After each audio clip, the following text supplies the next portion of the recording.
All right, I'll go ahead and call the meeting to order. Good evening and welcome to the April 30th, 2026 meeting of the Minnetonka Planning Commission. The Commission generally meets twice a month, always on a Thursday. The schedule and tentative meeting agendas can be obtained by calling the Planning Division or by checking the city website at minnetonkamn.gov. The Commission holds public hearings on land use applications. For all land use applications, the city notifies property owners within at least 400 feet of the site and posts plans and information on minnetonkamn.gov. For some applications, the city also places signs on the properties and places notices in the Sun Sailor. From a specific process standpoint, the Commission makes recommendations to the City Council on rezonings, subdivisions, conditional use permits, and also amendments to the city's comprehensive guide plan, zoning ordinance, and subdivision regulations. We also make final decisions on site plans, signage requests, variance requests, and expansion permits, unless these requests are part of an application that must be heard by the City Council. In that case, the Commission makes a recommendation and the City Council makes a final decision. Anyone aggrieved by a final Planning Commission decision may appeal the decision to the City Council. If you wish to appeal, you must submit a written request to city staff within 10 days of this meeting. From a broader standpoint, the city's comprehensive guide plan, zoning ordinance, and subdivision regulations are the city's best efforts to codify a balance between individual rights and community responsibilities. Individual rights are easy to understand. Community responsibilities are more subtle, but the idea is that we, as members of the community, agree to limit our individual rights for the common good of the group. The Planning Division, the Planning Commission, and the City Council are charged with managing this sometimes difficult balancing act. We ask that you keep this broader perspective in mind as we review tonight's applications.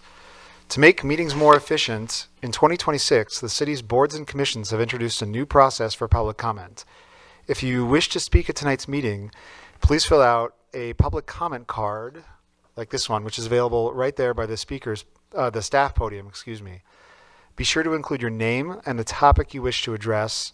The cards will be collected before the public hearing items, and I will announce your name when it is your turn to speak. Again, welcome. Staff, please call roll. Brink. Here. Schur. Here. Banks. Absent. Johnson. Here. Minion. Here. Chair Waterman. Here, there are 5 of us tonight. Next up, item number 3, approval of the agenda. And staff, I believe there's a change memo. We do. Thank you, Chair. And as you can see, Susan's gone tonight, so I'll be filling in for her and filling the Susan's shoes, if you will. So yes, for item 8A, the Madsen residence, that's a CUP and a variance. There were some items submitted, supplemental information from the applicant. There was some square footage discrepancies between the city and the applicant and what they had. However, those discrepancies didn't change the request, but we just wanted to note those. And then for item 8B, that's the conditional use permit and site and building plan review for the athletic dome at Hopkins High School. The applicant submitted some supplemental visuals, so those are also added in through that change memo. Great, thank you, Drew. All right, may I have a motion to approve the agenda with the changes noted by staff? Motion Brink.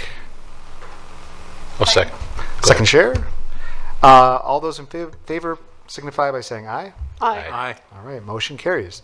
Next up, item number 4, approval of minutes. This is the approval of minutes from the April 16th, 2026 meeting. Commissioners, are there any changes? No changes. May I have a motion to approve the minutes? Motion Johnson. I'll second. Second Minion. All those in favor signify by saying aye. Aye. Motion carries. Next up, item number 5, report from staff. Thank you, Chair. So there's been a couple council meetings since our last meeting. One was a study session. There was not really much for planning going on at that one. Really, the council talked about the budget, public safety master plan, an amendment to some council rules, and then also discussion for the study session topics coming up. So nothing exactly planning related, but that did happen on April 20th. And then there was a council meeting on April 27th, and there was plenty of planning related items that went there. The conditional use permit for an ADU, the Marty residence, that one was approved.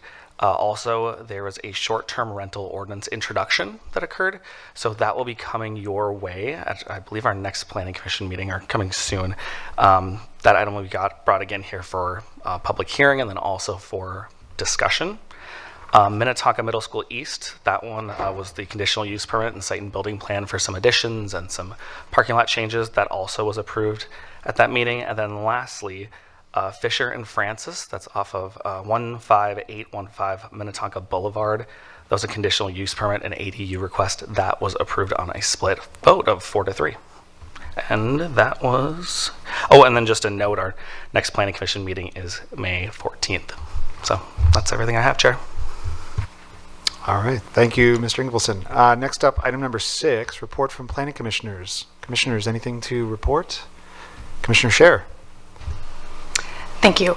I attended for the sustainability group. I attended an event this past weekend for the clothing swap for Earth Day. And so I have some information about how that went. So 2025's event, I'll start there so you'll see what an amazing improvement it was, or how much bigger it got. 2025 was 874 pounds of clothing collected and reused. And then 687 was actually swapped at the event last year, and then 187 was donated to his house.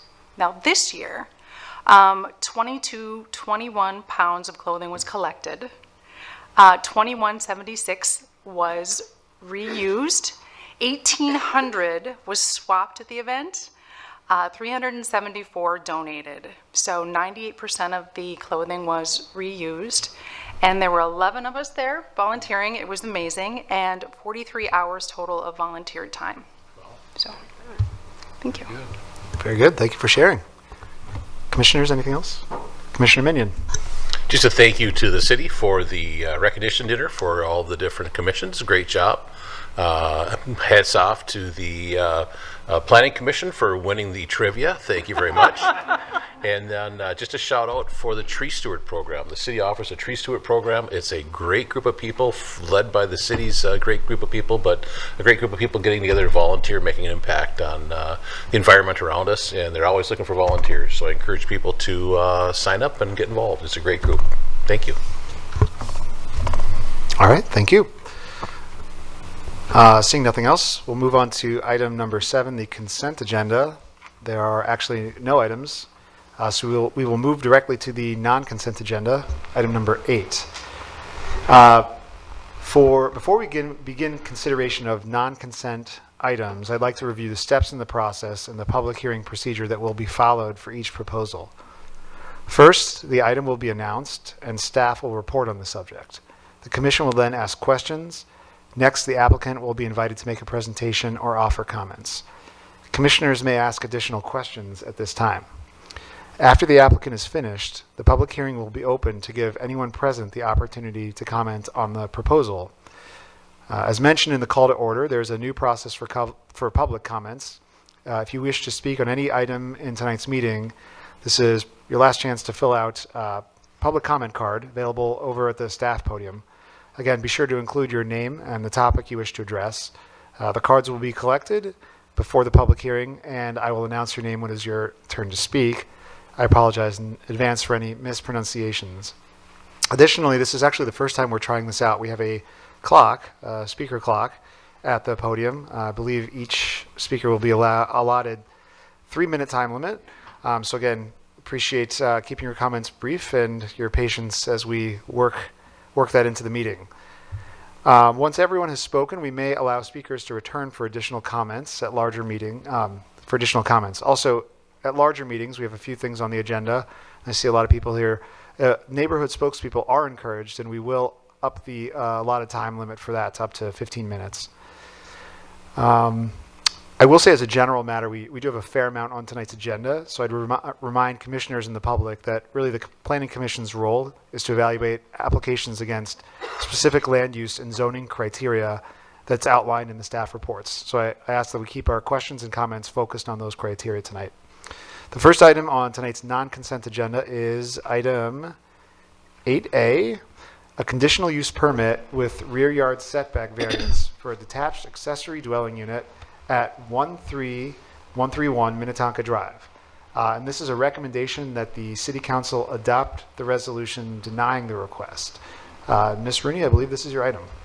Yeah, thank you, Chair. Commissioners, before you this evening is that application for the conditional use permit for the accessory structure with the second story ADU at 13131 Minnetonka Drive. Excuse me. The subject property is located just south of Minnetonka Boulevard and just east of Baker Road. It's at the corner, I suppose, where Minnetonka Drive turns into Elm Lane. It is a relatively flat property with its lowest elevation at the corner of Elm Lane and Minnetonka Drive. The 0.88 acre parcel consists of a single-family home and a detached two-stall garage, as well as an accessory structure, as you can see from the images there. Here is what the applicant is proposing. So you can see here is the 1,800 square foot structure with the first floor 3-stall garage and second floor ADU. This will be placed, or is proposed to be placed, just southeast of the existing home. The image on the right just depicts an elevation that would be looking at the proposed structure from Elm Lane. This slide here just proposing a aerial image of what's to be done on site. So the green square is essentially the existing detached garage that will be removed during construction. The red polygon shows the proposed garage and ADU, and the orange shed, or the orange structure, is the shed that will remain post-construction. Here's an image as well that depicts the driveway that will be removed in green, as well as the proposed driveway in red. Obviously, the existing driveway, when it's removed during construction, that access will be paved over, and a new access will be put in off of Elm Lane.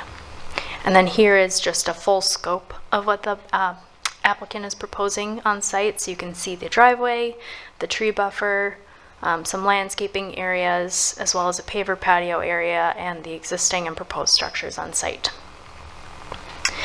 When it comes to standards, City Code allows, or requires, I should say, ADUs to maintain a minimum setback of at least 15 feet or the code-defined height of the structure. In this case, the code-defined height is 17.5 feet, therefore we would have 17.5 feet be required as that setback. With a proposed setback of 15 feet, in this case, a variance is necessary. In addition, City Code limits accessory dwelling units, or ADUs, to 1,000 square feet in total size, or 35% of the principal dwelling unit, whichever is less in this case.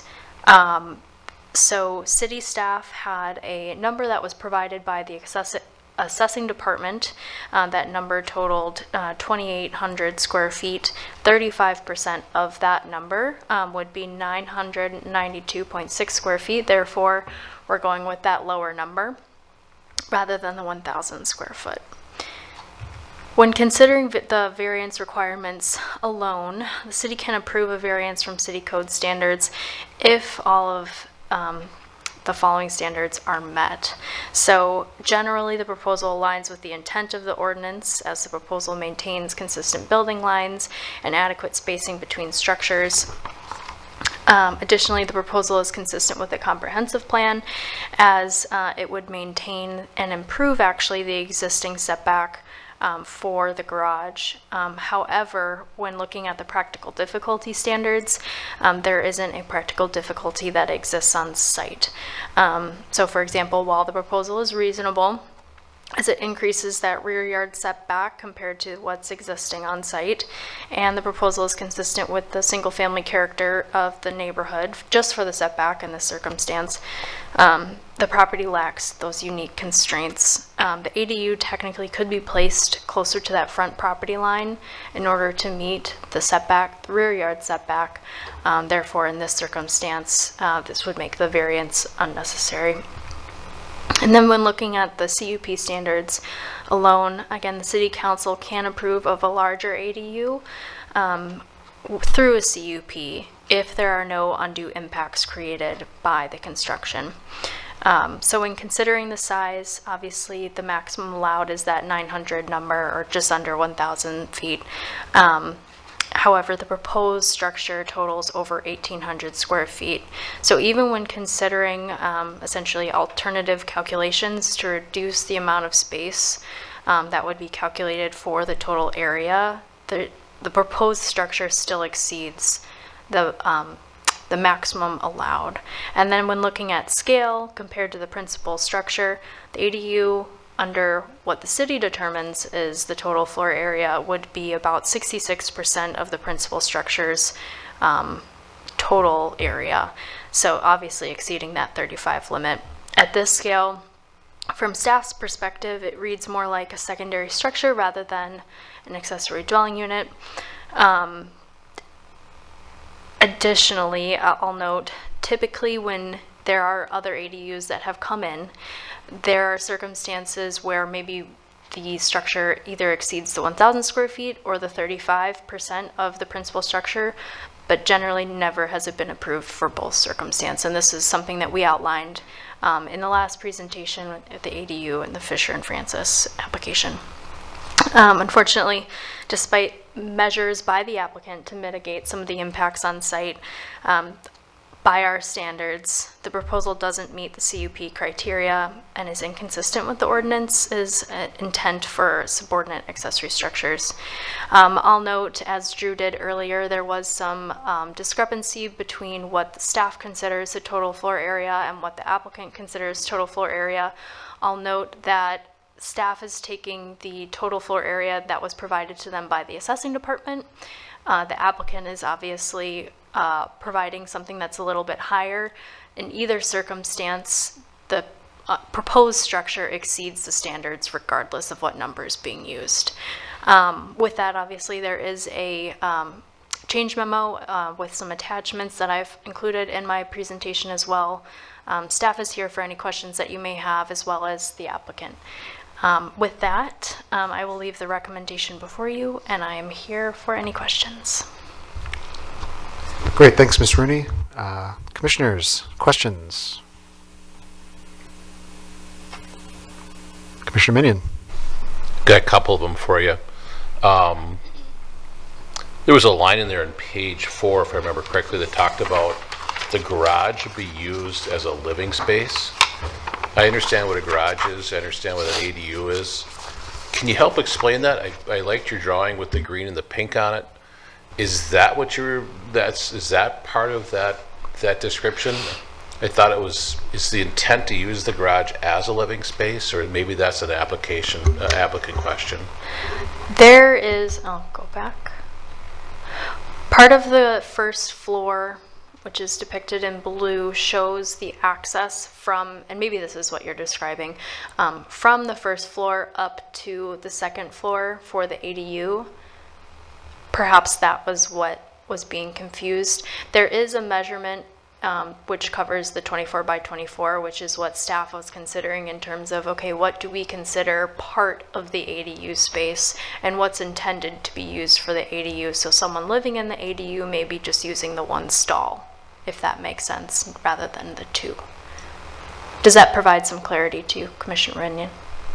I guess what I'm saying is any part of the garage going to be used as a dwelling? Is that the intent as you understand it? And that's an applicant question as well, I think. For the Commissioner, the intent is that the garage stalls are used as garage stalls, not as a livable space. Excellent. And then square footages, when things get approved above the 1,000 square foot or the different metrics that we have in past history, depending on how the math works out. Can you tell me about some of those numbers? That we went over some of those things when we did the Fisher ADU. Do you have any of those handy by any chance? Just some of the things that would be approved in the past as far as volumes over the set limits? I don't have any of the specific examples at the top of my head. I know for this circumstance there's two different numbers that we're looking at, so I can run certainly through those, as well as the applicant. He might want to touch on that as well when he goes over the materials. Generally in their circumstance, it's odd because we use two different standards. For the setback, we're looking at whichever setback is greater. for the square footage, we're looking at whichever number is smaller. So it gets a little bit confusing in terms of how I'm writing it and speaking about the different standards. But I certainly, if there's any other clarification questions, I can answer, or the applicant can. Okay, thank you. Commissioners, any other questions? Oh, okay. At this time, the applicant is invited to come up and make a presentation or offer any comments. Welcome. If you could just please provide your name and address for the record. Then we'd love Thank to hear you. your comments. Good evening. My name is Andy Madsen, the owner of this property, along with my wife, Elizabeth. Before I get going, is there a cursor that I can use to point at things on there? Okay, excellent. Perfect. There it is. So as the meeting material indicates, there is a lot of history with this property. We consider our family of 7 proud stewards of this historic home. We bought this home in 2014 from only the second owner of the home, offspring of the Quam family, who were pillars in the Minnetonka Mills area for generations. This house was being pitched as a tear-down opportunity by the realtors, but we always intended to build it back up. We've been on a mission to do this for over a decade now. We love telling guests about the history of Minnetonka Mills. Our favorite piece of history is that Minnesota's Governor Ramsey in 1852 overlooked the water from Stevens Shack on this property and named it Lake Minnetonka. It's amazing that the lake used to extend as far east as Minnetonka Mills before it was dammed up at Gray's Bay. Though the house is not historically designated, we have treated our updates to the home with an eye to what is appropriate from a perspective of preserving the historic integrity, especially on the exterior. An attached garage is out of the question, as this would look alien to the house and certainly not vintage 1890, the year it was built. We have a close-knit family and have always had the dream of utilizing our generous-sized lot to be home to more of our family, as facilitating community and multi-generational living are aspirations that we've had. We looked into the possibility of splitting our lot to achieve this dream to be able to sell to family. With 0.9 acre, we're 0.1 acre short of that magic number to lot split. Lot split would make sense with our 300 feet of street frontage and the higher than normal density of our R1 neighborhood, with 3 lots directly across Elm Lane that are 1/4 acre each, as well as the recently approved Mills Church Habitat for Humanity project being built at a density of 4 units per acre. But we chose not to pursue this path, as the relatively new ADU concept would also fulfill this dream. With our current dilapidated detached garage almost begging us to tear it down, the thought of achieving the ADU above a new garage made and makes total sense. Carriage house designs are a great way to utilize the volume of attic above a sloped roof garage instead of leaving it as lost enclosed attic space. This allows the structure to maintain a minimal bulk appearance compared to a true 2-story design. As I was not anticipating a staff recommendation for rejection of the project, I have since provided staff additional information and visuals for tonight's meeting to show that this project is appropriate, a benefit to the city and the neighborhood, and I propose should be met with approval here tonight. I do appreciate receiving the report in advance, as it has allowed me the time to further develop the supporting material that I'd like to go through now. What you're seeing on the screen and hopefully in front of you, I've provided the floor plans of the primary residence. As noted, we purchased the home in 2014 and embarked on an ambitious renovation project of the interior. All of the black walls on the plans are new, with the existing to remain walls shown in gray. The project was permitted, inspected, and the certificate of occupancy issued by the city of Minnetonka. The finished floor area of the home is 3,245 gross square feet. This differs from the area indicated in the report, as Riley mentioned. I want to point this out, as the comparison numbers in the report make the ratio and percentage statistics appear more egregious than they actually are, than reality.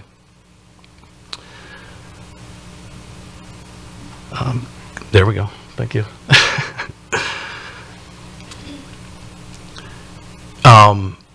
Is this the whole sheet, or is there another? Okay, excellent. The first one's there. That's good. Okay.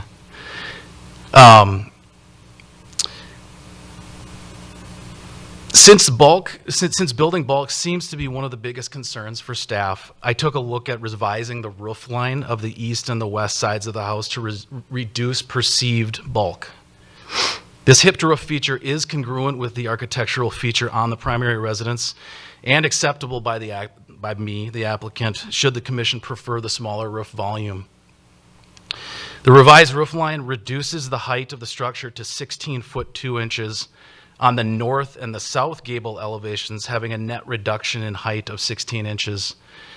Note that the tallest heights are now on the north and south sides of the structure as opposed to the previous west and east, the east being the 15-foot setback from the church's property line. Grade rises fairly sharply to the east of the carriage house to the property line setback in question.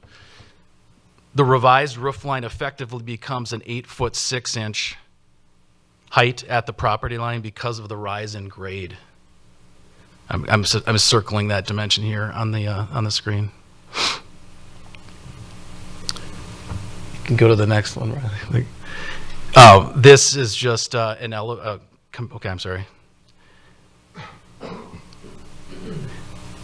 Do you have the perspective images of just the? It might be the next one. Oh, there is. Okay. Yeah, great. Arrow keys. Okay, there we go.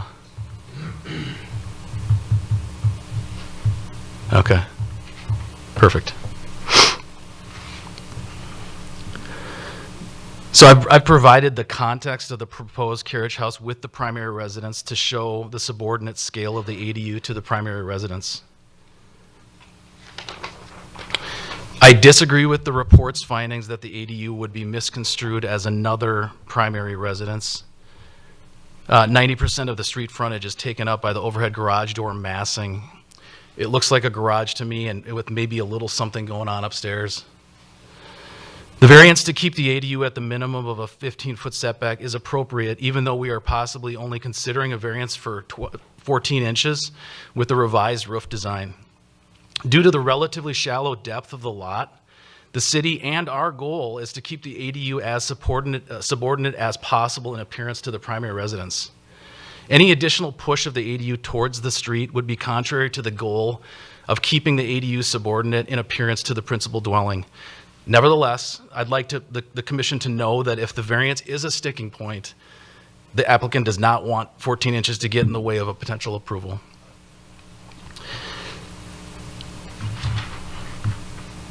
This is the south elevation showing the ADU in the foreground with the principal dwelling in the back. I developed this perspective image to show the subordinate nature of the proposed ADU. The scale is appropriate. The dwelling unit is largely nested, contained within the sloping volume of the roof. I developed a four comparison perspective on the right-hand side with an image of a 3-car garage without the dwelling unit component. This rendering shows the garage at a setback from the rear property line of 10 feet as opposed to 15, which is acceptable for a garage. The stair mass has been removed. The roof line has been dropped a bit to show typical roof trusses in compliance with the 15-foot height. I'm hopeful that what you're seeing is not a significant visual bulk impact in adding the dwelling unit.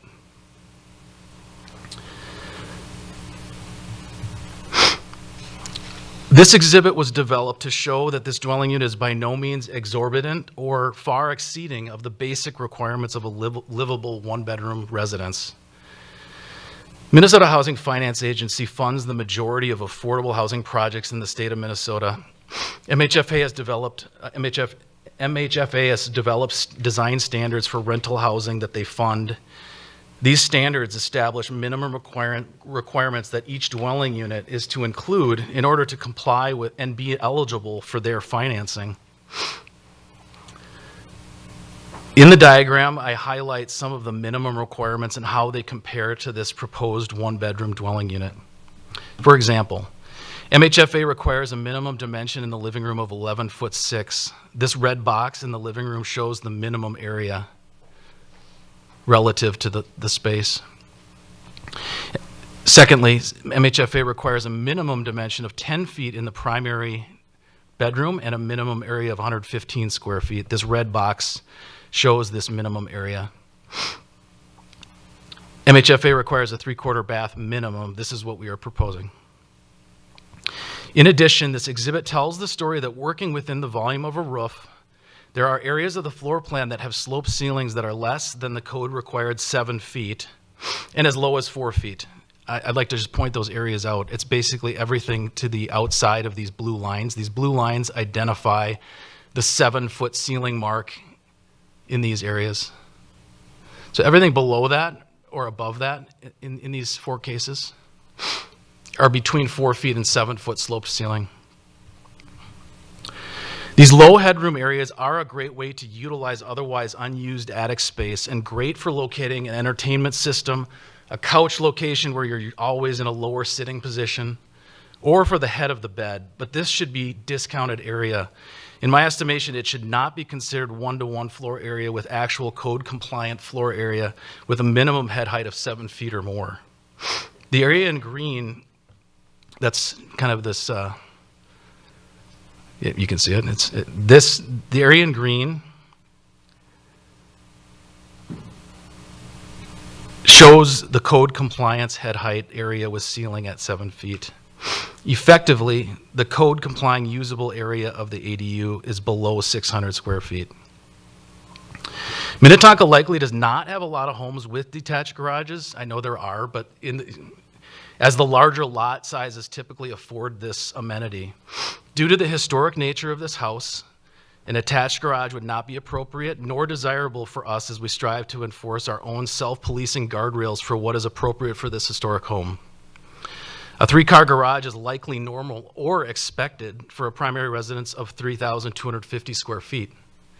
Also, it's possible that the ADU would or could use one of the garage stalls, but a garage stall would not be a requirement for the ADU as we plan to provide additional parking area in the proposed site plan. In summary, I hope you see that our proposal to combine our detached garage need with our ADU desire just makes sense. Please consider the higher than normal density of our neighborhood. Please consider the large lot that we have. Please consider the closest neighboring structures to this ADU would be approximately 114 feet, 130 feet, and 226 feet away. Please consider the support of the neighbors. Please consider the thoughtful, restrained design to keep the ADU as modest and non-competing in appearance with the primary residence. I ask that after all that consideration, you vote in approval for this project to move forward. Thank you. Thank you for your presentation. Hang out right there. We'll see if any commissioners have any questions for the applicant. Commissioners, again, we need to withhold comments until after the public hearing, but any questions for the applicant? Commissioner Minion. Got all kinds of them. First off, thank you for keeping a little bit of history in Minnetonka. It's not always easy or cheap to keep an old home going. You've got me beat by 18 years. So, first off, can you kind of help me understand that comment? Did I understand it correctly in the bottom of page 4? And it kind of discussed using the garage as a dwelling spot. What is your intent, and just kind of your last comments, what's the intent of the actual garage space? As Riley said, it would be to use as a garage. There's no intent to use it as habitable space. So. Okay. And the overall height of your first option of actually having a dwelling spot up there, what's the difference in the overall height from the existing home to the current? Existing home to current, let's see here. I've got several dimensions here with the ridge height at 37 feet. Okay. The midpoint of the gable facing Elm Lane, which is the primary facade. Actually, the primary facade facing Minnetonka Boulevard is pretty primary as well. That's 25'6" to the midpoint of the gable. And then the grade to soffit typically is at 21 feet. And the proposed? The proposed is at, my original scheme, it's 17'6", but my revised with the hipped roofs on the east and the west is 16'2". And like I said, I'd be happy with either of those scenarios. In fact, I kind of like the hipped roof. I like how it reduces the bulk, quite frankly. So So the difference is considerable between the two. It's considerably less height than the proposed. it's only, no, it's actually, I just knocked it down 16 inches with that, changing the gable, the front-facing gable to the hipped roof here that you see But here. from the 37 foot to what you're proposing and building, Oh, no, okay, so what you're seeing here on the left-hand side, this is the primary residence. yep. So what this is the Elm Lane elevation, and that is the midpoint of the north and the south. The midpoint of the hipped roof is at 16 foot 2. Okay. And then as I read the addendum, you're talking about pulling it forward so you'd meet that 17'5" setback requirement? Is that your intent?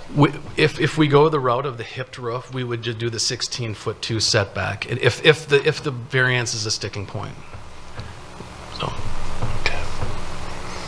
All right, thank you. Yeah. Any other questions? Commissioner Brink?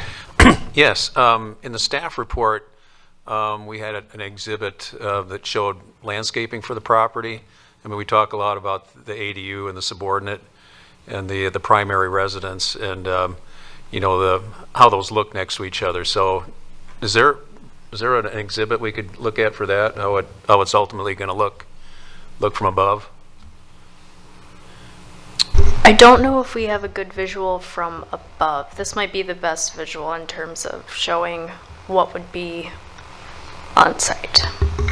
Yeah, this is the existing condition, so this is not portraying any landscape buffer that we're planning Okay, to do. And, all right. and that driveway that we're looking over there at the carriage house, that's proposed to be demolished. and Right, moved. and a new driveway constructed, yep. Yeah. Okay,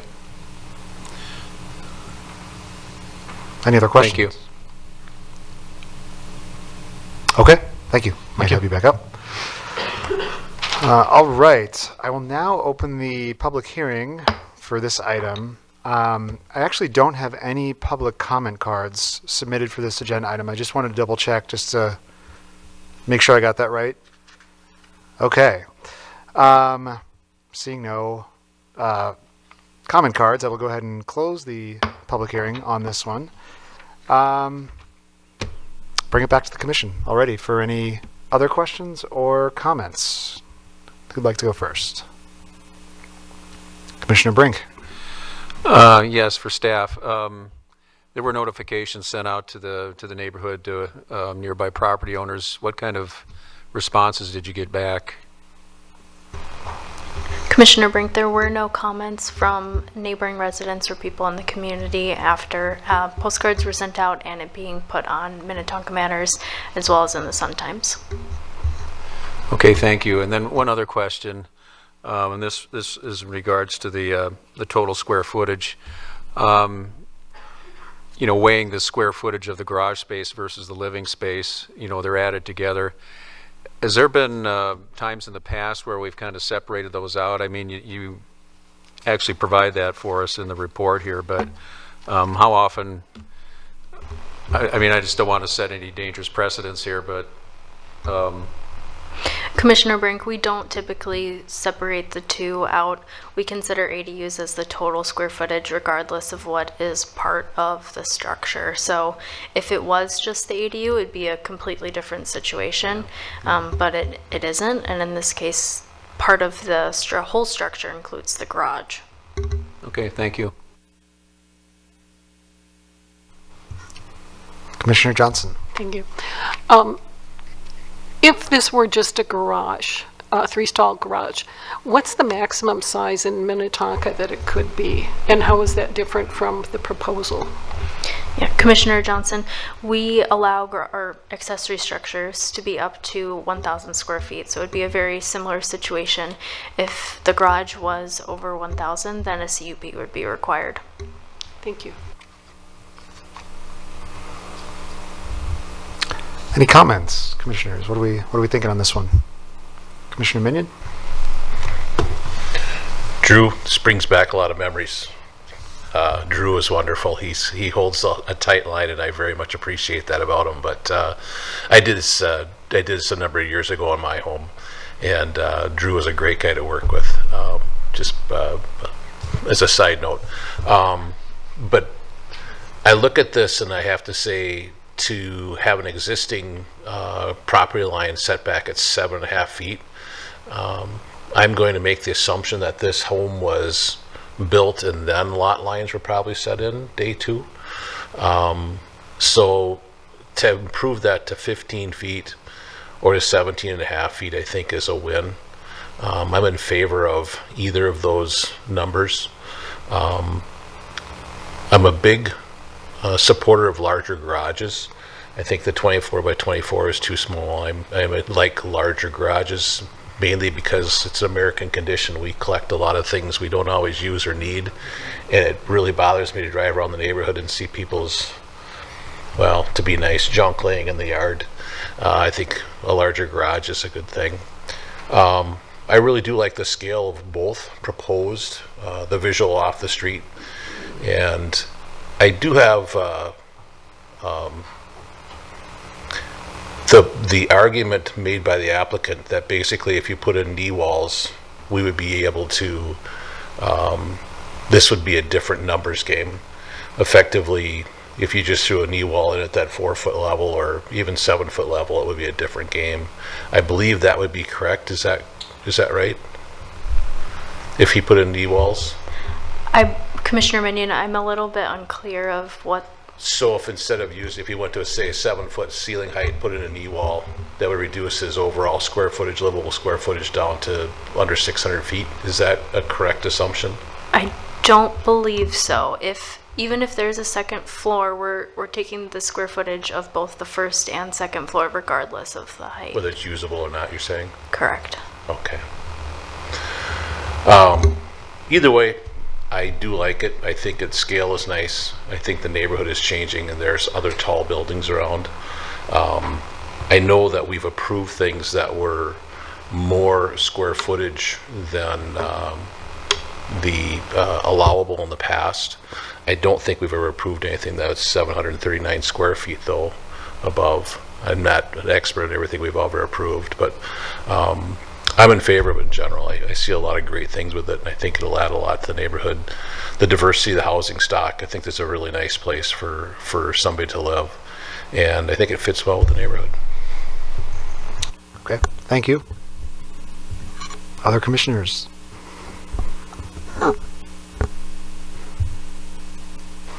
Commissioner Johnson. I think, first of all, it's a wonderful property. I'm very pleased that you're keeping it up. I love the history of our city. It's such a stretch, though, for me to discount the livable space and to approve something that is so far beyond our ordinance. If we do that, we diminish really the impact of the ordinance. I wish there were a way we could fit this in to city code and make it compliant, but I just can't see the way. It's too big for what the city council has approved as their ordinance. You know, maybe that'll change someday, but currently I don't see that it's something I could approve because it's too far apart from what the city standards are, even though I do think it looks lovely. Thank you. Other commissioners? Commissioner Scher. In looking at the image, seems a little forced perspective to me. So if I were approaching this house from the opposite direction, I think the garage would look quite large in relation to the house, even though it's set back. I think it's a beautiful design, well laid out, and I love the idea of having the bigger family on one lot, being able to share that space. I agree that we have these ordinances in place for a reason, and perhaps in the future it will change. I would love to see something here. I don't know if it could be redesigned so that it's smaller and it meets the requirements, and if that's feasible. So, thank you. Thank you. Commissioner Brink? Yeah, thank you, Chair. Yeah, I think it's a good design, looks good. I like I think when the applicant talked about the subordinate nature to the larger house, that all made some sense. I'm not real wild about the square footage being exceeded in the amount it is, but I think it's been emphasized here that this is a unique property. It's a historic house. It's the property itself is unique. The neighborhood's unique, and there doesn't appear to be negative impacts to the neighborhood that I can tell. Negative impacts. I'm gonna ask staff. Can you back up to the slide? I think in the beginning that shows, yeah, this. Well, CUP requirements. Was there one with the text too? Yeah. Yeah. This. Well, the variance requirements. I'm fine with the variance because it's actually better than what's with the existing garage, and it talks about the practical difficulties and unique circumstances and so forth. So I don't have an issue with the variance, but I thought there was a slide that just kind of listed the CUP standards. Commissioner Brink, it's just the variance standards that are listed. The CUP was okay, talked got it. through this All right, table. got it. Okay, thank you. But overall, I like, I struggle with this, but I do think this is a good proposal. Thank you. Okay. I will give my comments. I also struggled with this one as well. I'm usually highly adverse to applications that request a variance when the structure could be built within the variance lines, and for the CUP side of things, going above both of the limits here. That said, I do the historical nature of the property and or of the structure and the property and the location definitely give me pause, and I would be inclined actually to agree with all the comments here, but I do think this actually could be a good project in terms of the CUP. I don't think CUP and the variance that opens up, I think there's already some concern I have about precedent setting. I think also a variance. I'm adverse to that. But I think this could be a good project without a variance.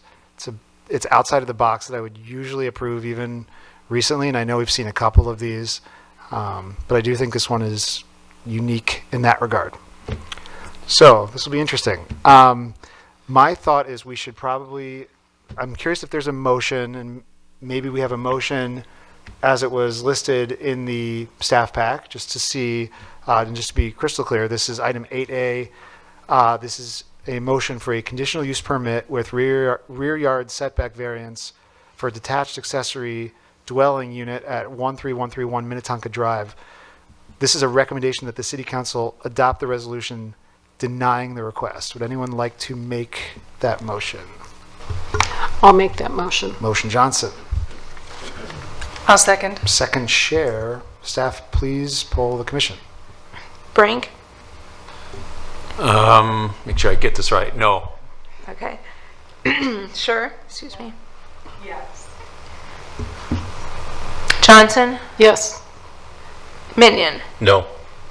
Chair Waterman? No. Motion fails. So the motion fails. Staff, I could actually use some guidance as to Sure. where we might go from here. Sure. I think what you could do, Chair, is if you would like to approve or recommend approval of the conditional use permit, but deny the variance, that might be, I think, where you were headed. And then do so with some reasons. Give us some reasons, and then we'll present those to the council. So hopefully that helps. Yeah. So is there anyone who'd like to make a motion? This would be a motion on the same property, but this would be recommendation that the City Council adopt a resolution denying the variance but approving the conditional use permit. Okay. Would anyone like to make that motion? No obligation. All right. I would like to make that motion, like you said. Okay. Motion Minion. Any second? Okay, second Brink. Staff, please poll the commission. If I may, Chair. Yes. So we need some reasons, so My apologies. I can help you with that. Yeah. I think I heard some uniqueness. I heard historic property. I heard, other than design aspects, maybe some more. I just need a few more things. I don't know to what extent, like design aspect of, I would agree that adding onto the structure might be not advised, or just kind of not fitting with that historic character of it. Okay. In terms of if you were to build this additional garage or living space onto the house. I On see a that as historic different home. here Got it. than other applications we've seen. And commissioners, any other thoughts?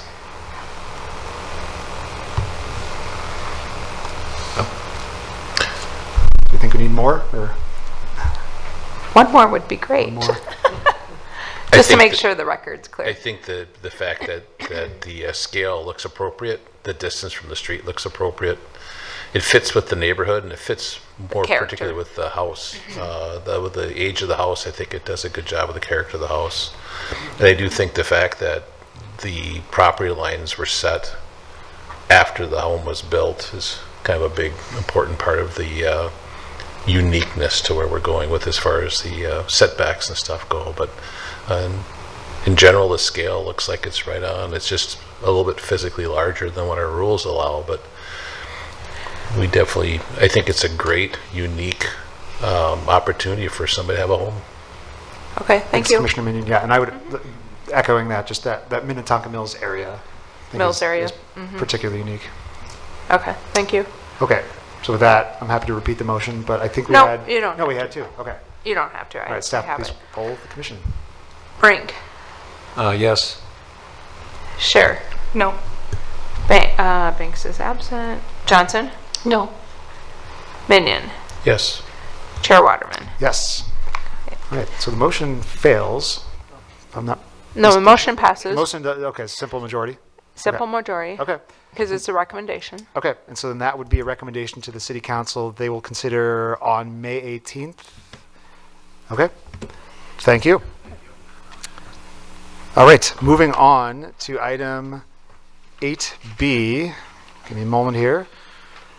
This is a conditional use permit and site and building plan review for an athletic dome at Hopkins High School, 2400 Royals Drive. And this is a recommendation that the city council adopt the resolution approving the request. Mr. Ingleson, I believe this is your item. Yes, it is. Thank you, Chair and Commission. So there are four votes needed for the council to approve this. Looking at a location here, we're up in the northeast corner of the city, getting a little bit closer in there. You can see here Cedar Lake Road. The school district, if you're not aware, is located between Hopkins Cross Road and 169. And here is a look at the existing site. So it's a big property, 86 acres. It has it's very unique in the fact it has three different buildings on that property with three very different uses. You have the Hopkins North Junior High down here, you have Hopkins High School, and then Tanglin Elementary. The site, a lot of those buildings were built in the 1950s and 60s, so they've been there quite a while. And then looking at a lot of green area there are several different fields. So I won't go through all of them, but they have a lot there, and there's also some that are grass and some that are artificial turf. And the one that we are looking at right now is highlighted or circled in yellow, the subject area, and then there's a star here. This star is here to show you the sort of where this picture is taken. So this picture is looking at that field here, that angle towards a neighborhood over to the southwest, and then there's the water tower for references. There's a few different natural features looking at this site. The first one I'll talk about is the topography. So the field area is extremely flat, as you'd want with anyone who's playing soccer or a sport. But as you go to the southwest, it does get pretty steep, and there also is a little depression there. So while it is steep over in this area, the field area is definitely not within steep slope, and that area is either on private property or is about 150 feet away from the field. So pretty far away for those steep areas. The area in blue is a 100-year floodplain So you'll look water here. I'll show you a little better with a drainage map, but right now water eventually drains into that area off this artificial field and over this off some of this green area too. But again, this area is pretty far away. It's over 40 feet away from the field, so definitely meeting those floodplain setback rules. The area also includes a wetland. So you'll see that wetlands, part of it's on private property, some of it's on the school property. But again, similar to the floodplain, that's over 60 feet away, so easily meeting those setback rule requirements also. Going to the proposal, as you saw in your staff report, there's a lot of interesting history with the Hopkins School. It's gone through a lot of different phases. A lot of new things have been added on throughout the years. Since 1988, they've had eight different times they've come to the city to ask for some different requests to change something. So the school is always morphing and changing with what they're doing out there.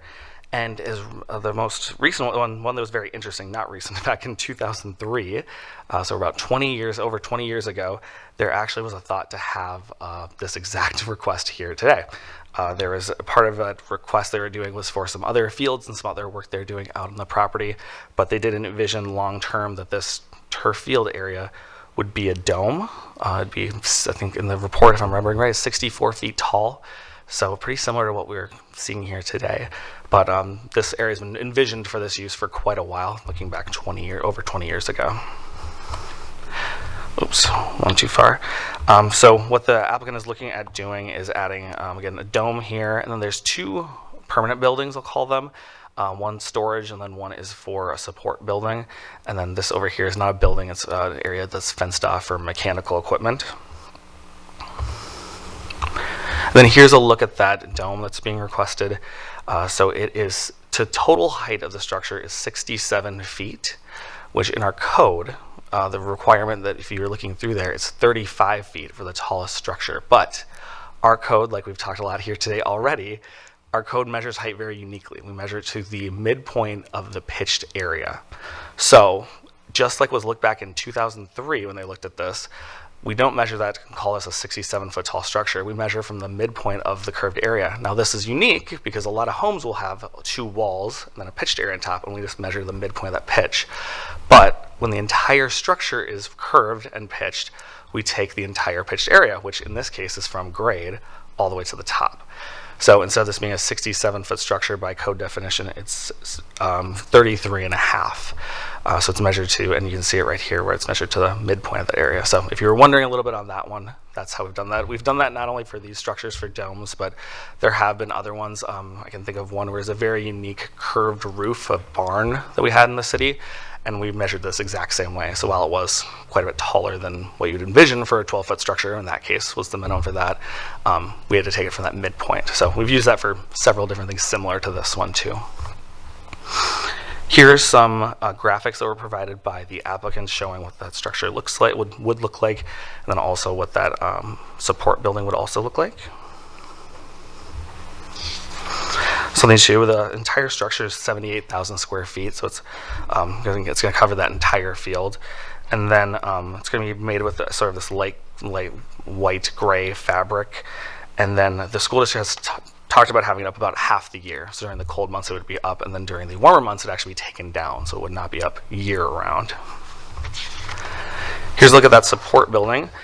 This building, which is easier to measure height because it's just a flat roof, it's 20 feet tall and then 1,300 square feet. It uses similar architecture as what you'd see around the school and also the support buildings, using brick and metal panels, metal siding, using gray tone, so really compatible with what they have again around the property. Here's that storage building, mostly just brick. Across it has obviously a garage door here for bringing things in and out. And this structure is 18 feet tall and 2,600 square feet. And here are the floor plans. The storage building is very easy. It is just a big vacant area. They're going to be storing things inside. The support building has a few more things going on. It has a vestibule, an office space, and then has your door here that's obviously airlocked. So when you go in, it's going to be, maybe it'll give you memories of the Metrodome when you used to walk in there and get pushed through. At least that's my hope. And then looking over here, you have bathrooms also there and a janitor closet. Now, looking at the proposed dome, we asked the applicant to provide several different things to show us what is this going to look like, what's going to feel like from the neighborhood area. So looking here from the east, so here is, we're standing over and over here by these homes, this is what the applicant has provided. There's the tree line, and you can see the tree line here. Then there's the dome that peaks over the top of that. And then there is the water tower.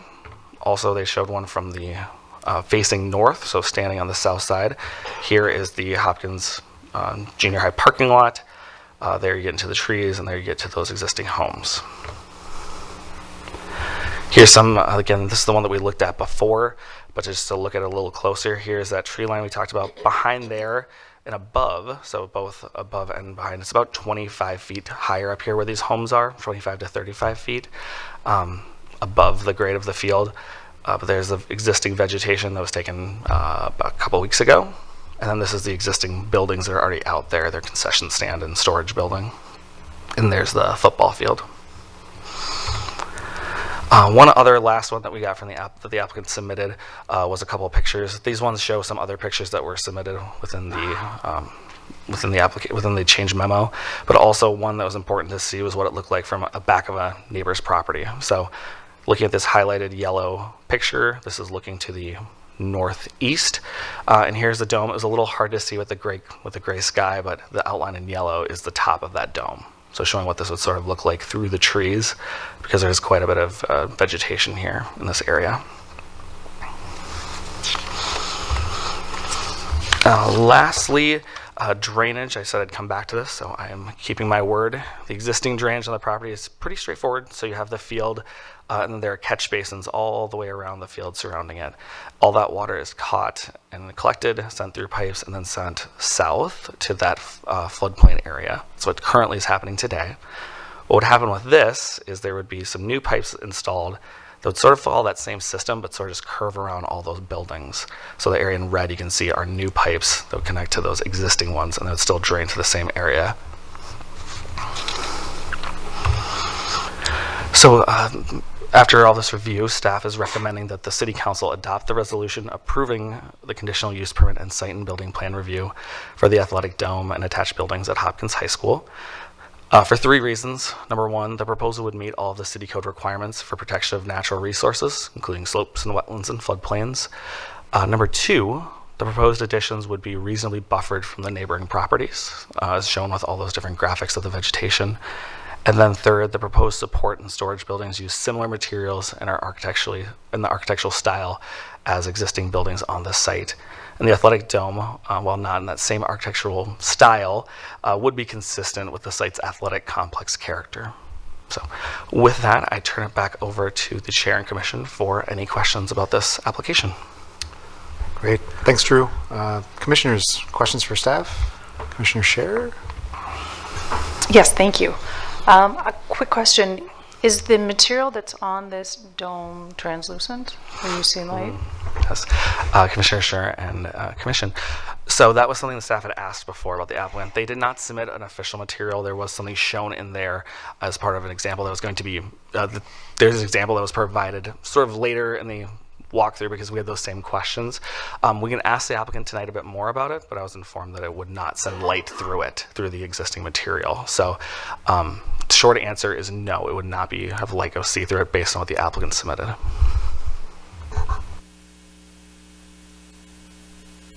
Commissioner Minion. Thank you, Chair. Handful of questions.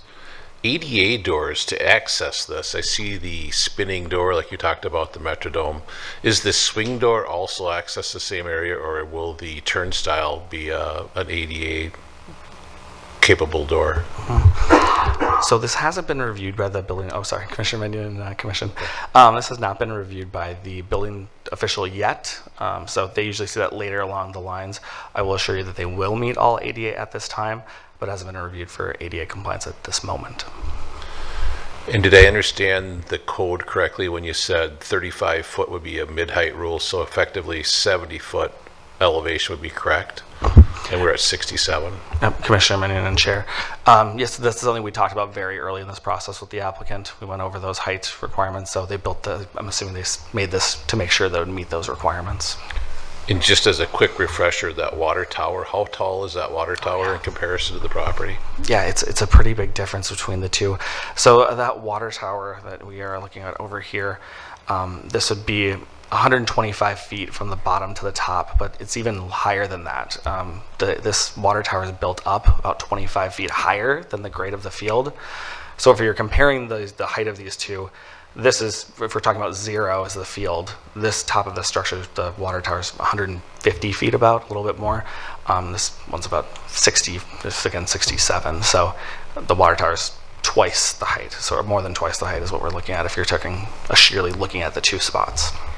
My rough math was about another 85 feet above the proposed property. Correct. And then when we talked about the 20 years ago and that building, was that building approved, the 20-year deal, at 64 feet of height? Was that what was approved in the past? Commissioner Mannion and Chair.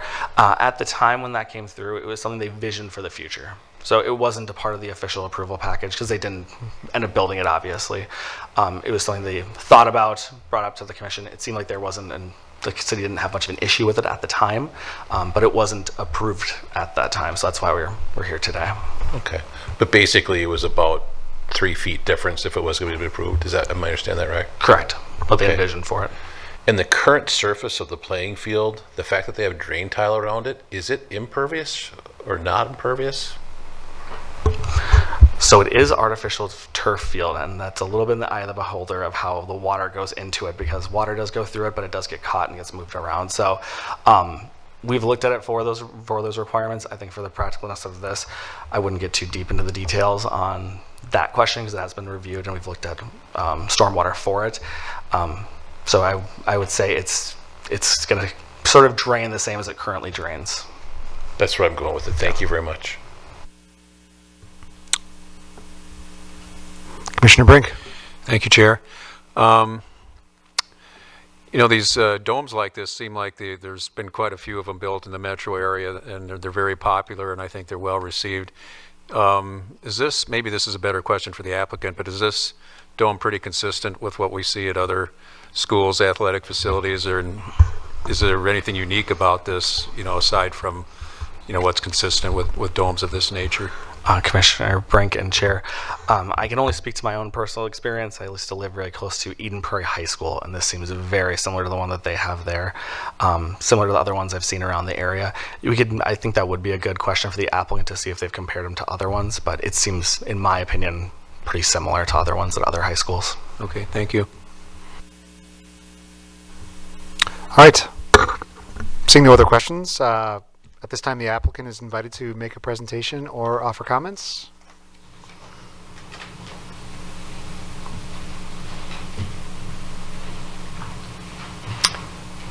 All right, welcome. If you just please state your name and address for the record for anyone who's speaking. Yeah, all right. Good evening, Council, our Commission, and staff. Thank you for the information here tonight, and we appreciate the conversation that has been ongoing throughout. My name is John Wetter. I'm the Director of Information Services at Hopkins Public Schools. So I'm part of the Superintendent's Executive Cabinet and really helping to run many of our referendum projects here. What you're seeing this evening before you is our first project to come forward following our voter-approved referendum this past November. And this is part of that visioning projects around that we're looking to do improvements and betterment of all of our schools and facilities across the entire school district. So I appreciate the conversation here this evening. As you see in front of you, as part of our athletics complex, putting the seasonal dome in place, as you've already heard from staff around this being a seasonal type dome, to really be in place to help both our school facilities during the day, with our Phi Ed classes to use this, as well as our year-round sports to be able to practice in this in the evening, and additionally to have community use, rental opportunities as well. As you've mentioned already, this has become a fairly common feature of many of our athletic complexes around the Twin Cities metro area. With Hopkins, as you've also heard from 23 years ago, envisioning this concept to where we are today with our voter-approved referendum to be able to move forward with projects such as this. So I'm also joined by our construction management organization, SiteLogic, and ready to really have any questions that you might have here this evening. And I'll hand that over to our construction partners as well. Thank you. Thank you. Mr. Wetter, really quickly, what's your address, just for the record? Yeah, so it'd be 1001 Highway 7, our main district offices at Hopkins, Minnesota. Okay, thank you. Yep. All right. Welcome, and same thing, if we could have your name and address. Thank you, Commissioner Waterman, commissioners, and esteemed colleagues. I'm Lindsay Qureshi. I'm the Director of Architecture with SiteLogic, the partner that's working with Hopkins Public Schools and for the fulfillment of a variety of activities inclusive of the voter-approved referendum work that's going on at Hopkins Public Schools. We greatly appreciate the opportunity to present today for your consideration for an approval for a conditional use permit for the dome. This dome is a very meaningful project, as my colleague John Wetter has just mentioned, both for the community and for the students and the constituents that are served by Hopkins Public Schools. This project is enabling new opportunities for us for year-round athletics. It allows for physical education activities and athletics to be available to the community and to the students from a year-round basis. And it is incongruous with a lot of the amenities that are being offered by other schools that are surrounding us as well. So with that in mind, we are joined tonight by a wide variety of participants, my colleagues from the design team, my colleagues also, and those that are joining us from Hopkins Public Schools. We hope that's representative of our sincerity and our dedication to this process in fulfillment of our goal of an approval for this conditional use permit. Thank you so much.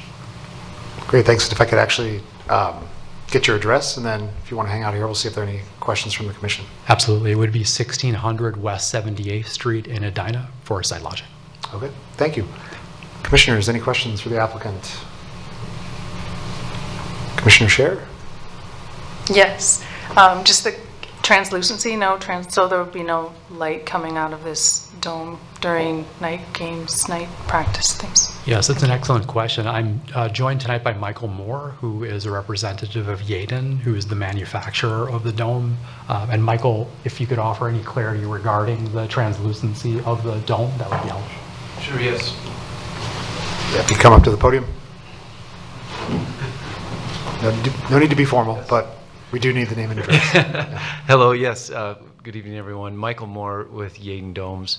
We are located at 575 9th Street, Minneapolis, Minnesota.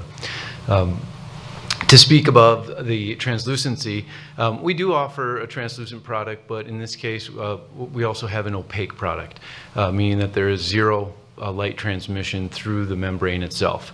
And so in this case, it is seasonal. It would be opaque, and so there would be no light transmission outside of the dome. Thank you. Yep. Great, thank you. Commissioner Brink?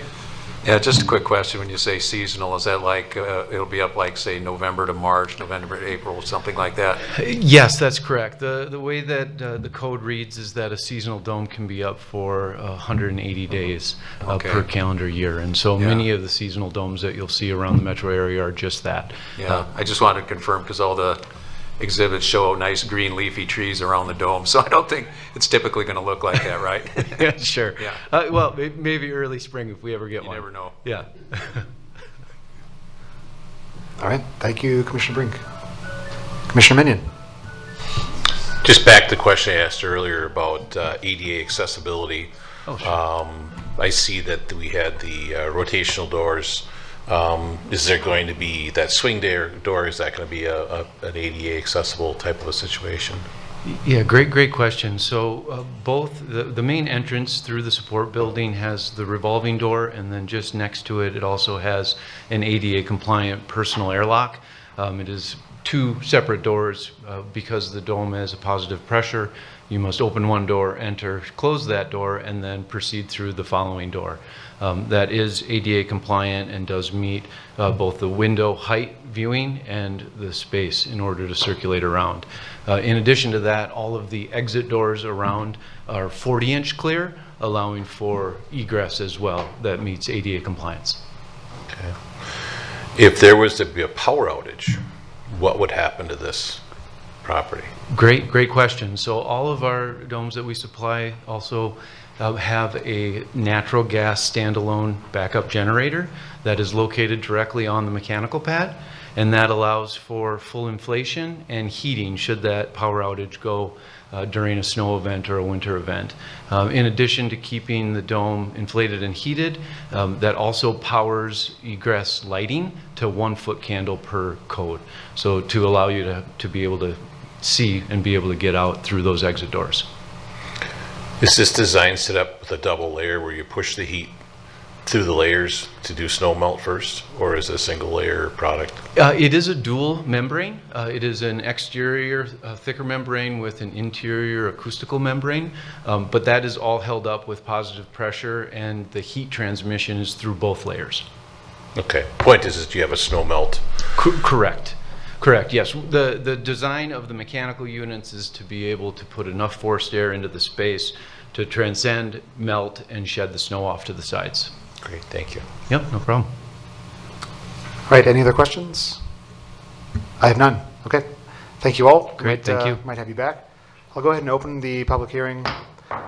I have one public comment card from Sam Black. So you're invited to come up and give any questions or comments. And then that is the only one I have on this one. So if I am missing anyone that did submit a card, please let me know. But Mr. Black, welcome. Just state your name and address for the record. Yeah, hi, Commissioner.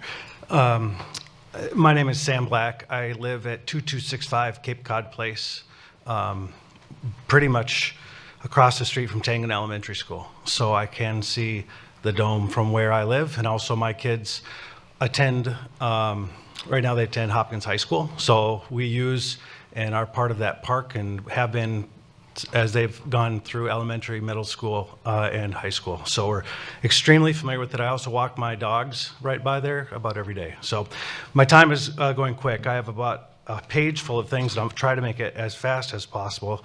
Number one, on the construction, I think I have a question about the mechanical. I want to know, make sure that it's not loud for us, especially when it's running, quiet weekends and stuff. I don't really want to be able to hear the mechanical that's heating it or inflating it. I just would love any kind of protection from that. The other thing is I don't have a problem with the height. In fact, I don't think it'll be very visible. I will be able to see it from my bedroom window, but I don't have a problem with that. I voted for the referendum when I knew this dome was going to get built. I think my hope was, at the time when I voted for it, that the school district would take a bigger plan and think bigger, and not for that site particularly, but across all of its property and all of its needs.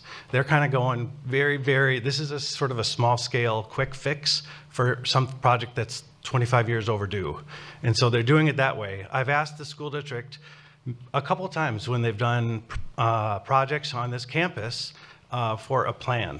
Give me a 20-year plan, a 30-year plan for your site for this. And every time I've asked, the school district hasn't produced it, and I will ask you to ask the school district for some sort of a site plan. It's a giant site with a lot of land, a lot of people nearby. I'm down to less than a minute. The other thing, and this is going to be something that I don't know if you have any control of, but we'd like to make sure that we have I looked at the drawings and couldn't tell where the sidewalks go. I couldn't tell if there is going to be any loss of access between the buildings. All the students, my kids and stuff, who walk from our neighborhood to North Middle School or to the high school, they need to be able to have access during construction and after construction. That needs to continue to be a walkway for pedestrians, including me and my dogs. And I'd also like to put in a special request to try to encourage the school district, and they'll be taking out, it looks like 1 or 2 Frisbee golf course holes. I mean, it's a very small thing, but my family uses that park, and I know others do too, as a place to recreate all year long, playing disc golf. And there's about 8 holes right there. I don't know, they lost one of them, but I'd really appreciate it if we were able to preserve that and maybe even enhance it, get a 9th hole added. So thank you very much. Great, thank you. Next up, I have Steve Thompson.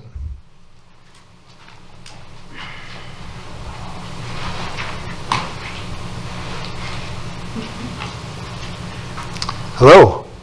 If you could just give us your name and address for the record. My name is Steve Thompson. I live at 2204 Hillside Circle, just across the street from the athletic fields. Like the previous speaker, I had about 5 pages of notes. Some of the questions have been answered, but I still have a few. The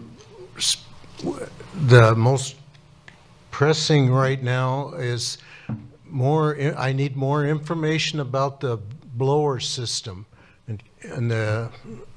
Is this going to be on 24 hours a day? And what is the DBD level, or DB level? I've forgotten the terms.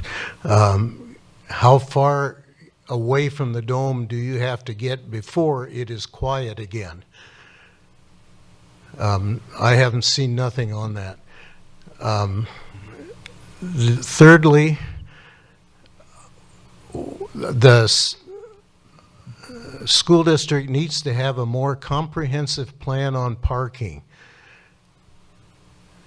Now, they have an extremely large lot to the south of the high school. I live on Hillside Circle, which is across from the tennis courts.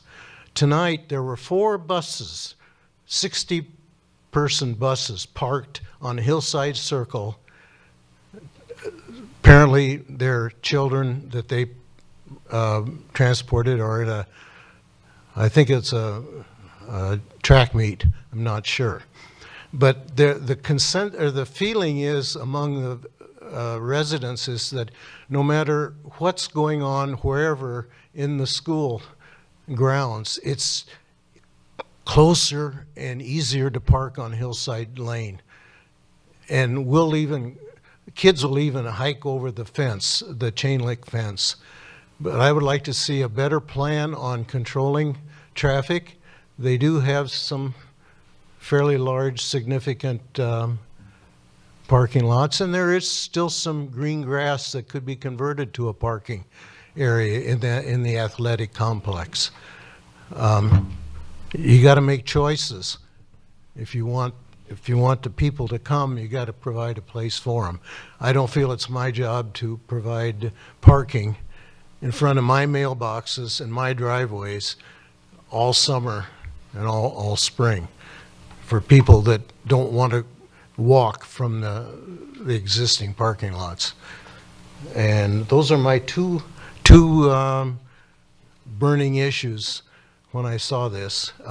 But on the good side is I think the new scoreboard will obliterate part of my view of the dome. Thank you. Thank you.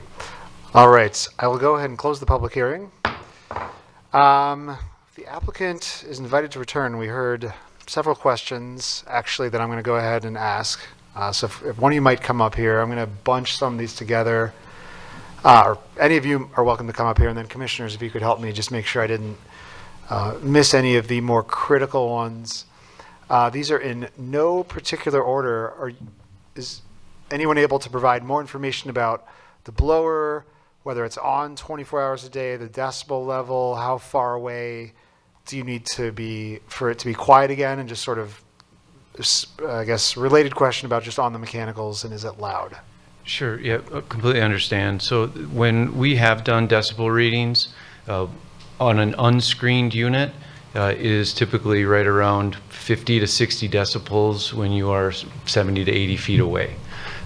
In this case, this will also be surrounded with fencing and screening to further dampen that acoustics. Great. The next questions are a little bit more for, maybe not related to the dome. Are there any grander plans for the site, kind of master plans instead of ad hoc? I'll also fold into that plans for additional parking or conversion of any existing grass areas for parking. Absolutely. Commissioner Waterman, esteemed commissioners. The longer-term plan for the site is being addressed in a comprehensive manner, in particular with relation to watershed concerns. There is an additional phased project as a part of the referendum work, which is coming the following season as well. So we are looking for ways to ensure that we're addressing site-wide water management from the perspective of the hydrology and the watershed. As far as the question that was very pertinent related to construction activities, it may be helpful to clarify that the intent of this project is to be constructed this summer in a fairly rapid manner. The hope, if this is a process that continues for us, is that this building would be ready for occupancy this fall. So hopefully with that, the minimal disruption that that provides to the site and the coordination that will happen during construction is intended to be thoughtful. The intent is to both provide efficiencies to that construction and to consider access, parking, and other aspects of it as well that we're coordinating. The questions that were also asked about parking, parking is a part of the larger referendum work and also long-term facilities maintenance work that's going on for the high school. So we are addressing parking-related concerns at a multitude of buildings in the district. In particular, the high school will also be receiving work towards addressing aspects of the parking. That's concurrent with the activities that are coming in the aftermath of the dome. So I'm hopeful that I've been able to address the questions that had been presented. We have been working very hard to think about the ramifications of this work to the areas that were mentioned, inclusive of construction, traffic, and also parking. Great, thank you. And what we have on the screen, I think, does display the sidewalks and where those are going to go. I think you answered the rest of those questions. The last one I had on my list is just, we're going to lose any of the Frisbee golf holes and any ability to replace those and potentially add one? Yeah, it's a wonderful question. Frisbee golf is growing in popularity, as we know. I'm not aware of that specificity. There may be someone else on the team that could answer that question more particularly. But we are thinking about existing activities on the site. We have, for example, a ropes course and other activities. So we're doing all we can to ensure that there's continuity with the activities that are ongoing on the site. Do you want to comment? Sure. All right, great. Thanks. Name and address for the record, please. Gino Mazzali, and then that's 1001 Highway 7. At the Community Center, I'm the Assistant Director of Building and Grounds.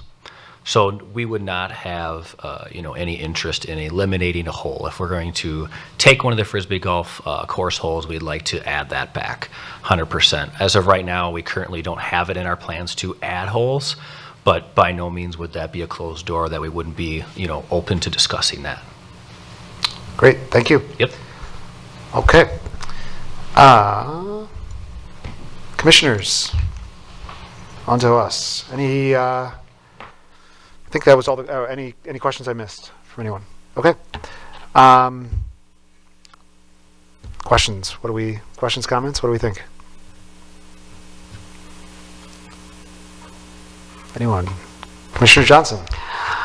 I, for one, think it's a great use of the property because right now, when we have our snows and, it looks like we're going to have a snowy winter coming up, this allows for a much more efficient use of the property. And the kids can, use it for football, all sorts of activities. So I, for one, welcome it. I think it will be a good addition to the schools. I do have a granddaughter going to North, and she is in athletics, and she probably would enjoy this. Great, thank you. Commissioner Minion? Because I don't know, I had to look it up. So some examples of sound at 50 dB is a quiet residential street or a quiet office.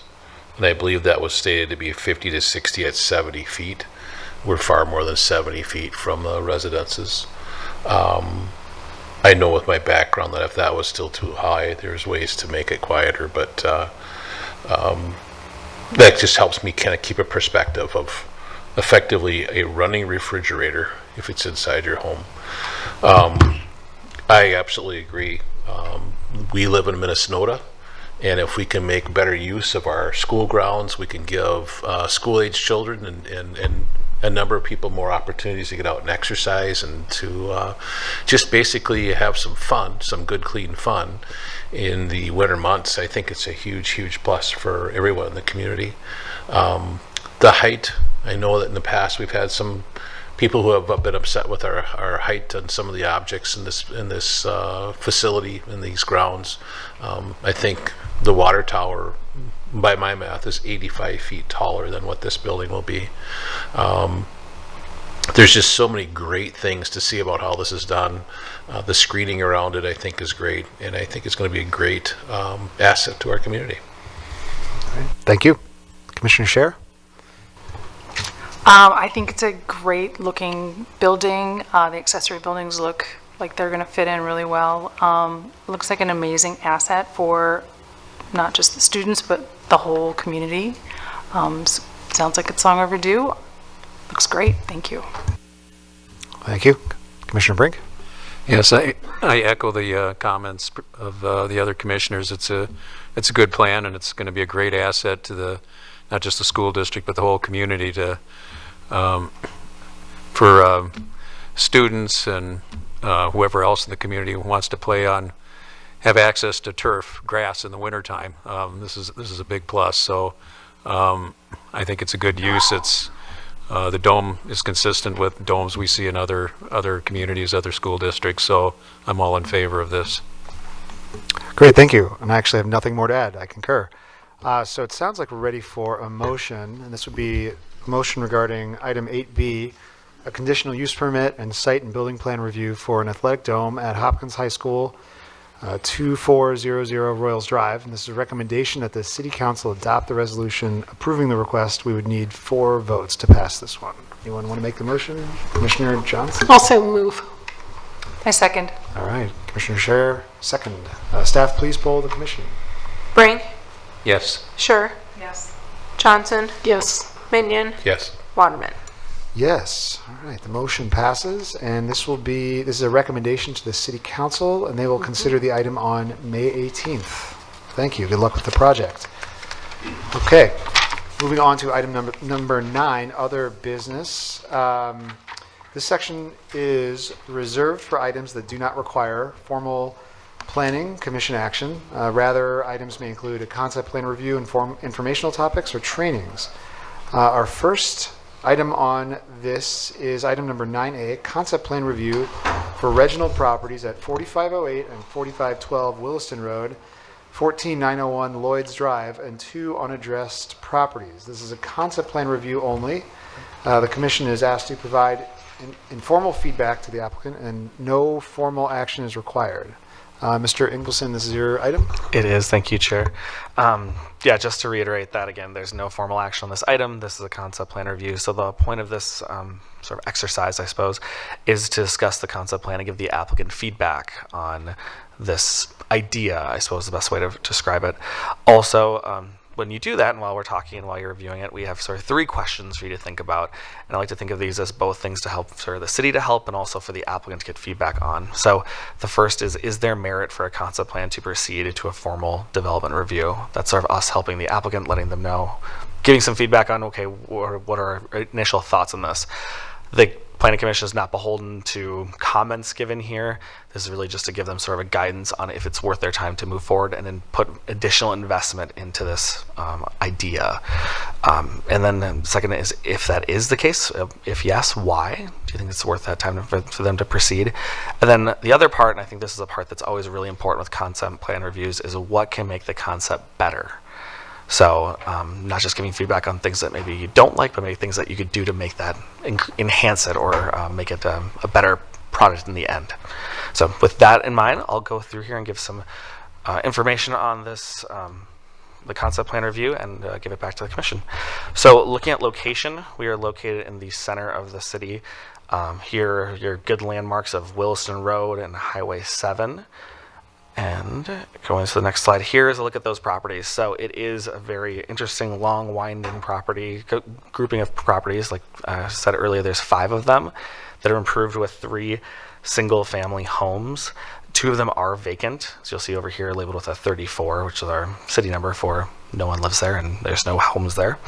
And In total, the lots are 2.84 acres, and moving to the west, again, these ones are vacant, and moving to here, looking at zoning, and this is sort of an important part, is the properties are all zoned R1. So right now, as it sits today, single-family homes are the only things that could be allowed there for a typical use with this type of property. That's what we'd see with them, as single-family homes. Looking around there to the south, again, single-family R1 is shown as yellow on your screen. All those properties to the south are also that same yellow, so they're also R1. Same to the west. You go across Wilson Road, then you see some higher densities. You see some office uses, You see some commercial. Same across the road too. You'll see those same different non-residential uses. Looking at land use, and this is looking at what does the city see these properties used 20 years from now. So these are from our 2040 comprehensive plan, which is our guiding to show us how we want these properties to be in the future. What does the city envision them for? This can change in theory. There can be amendments to the comprehensive plan, but again, this is sort of what the city's thoughts are when we went through that exercise in 2020, looking to 2040. Looking at, again, after that explanation, these are, again, the same yellow, which is low-density residential. It's interesting because low-density residential can actually be R1, 2, and sum of 3. It basically means it's 4 dwelling units per acre or less. So over 4 dwelling units per acre, you get into medium density, which is our more orange color, which we don't see on here. But again, anything under 4 units per acre is still considered low density for the city, regardless of it being attached units or detached units.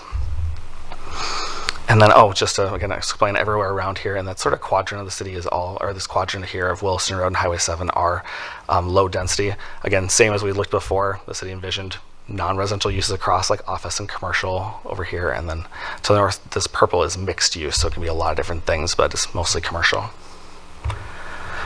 Now to the concept plan that was sent to us.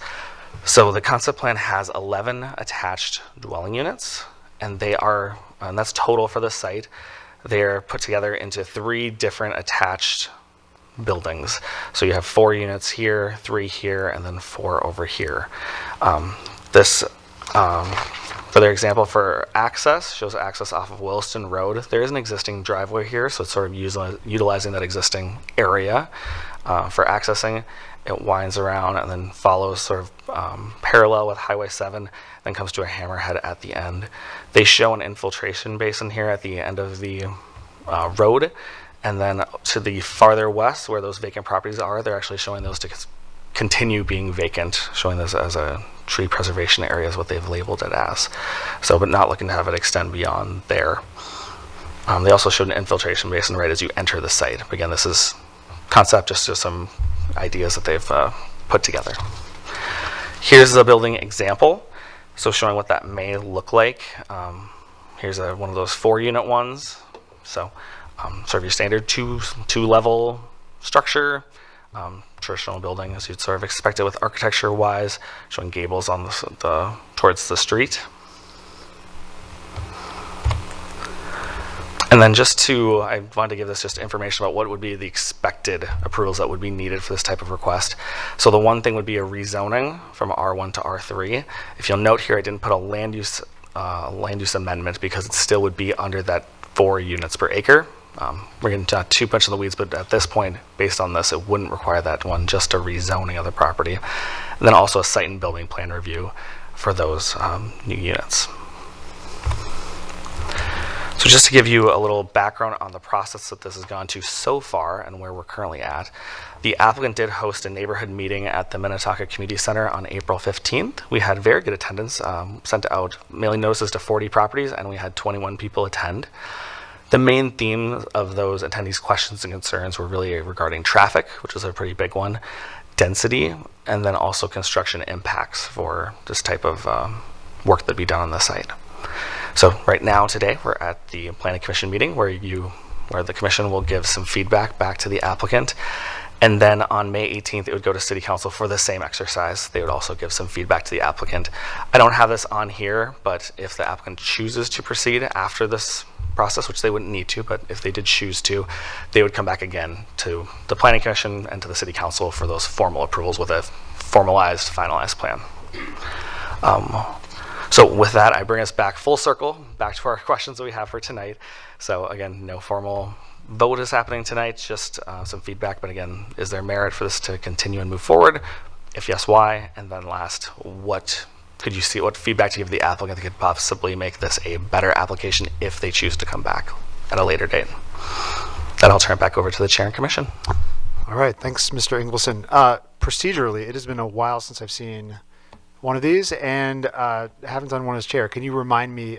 I recall we've gone through different iterations of concept plan review over the years.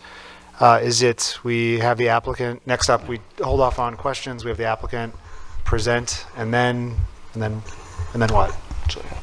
No, I just want to say it's less about questions and more about opinions tonight, right?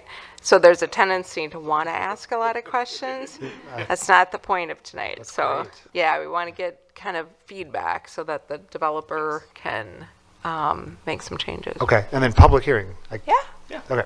You can hear. It's not a formal public hearing. You just ask people if they're here. Okay. All right. So first up, we'll have the applicant come up and provide any comments, presentation.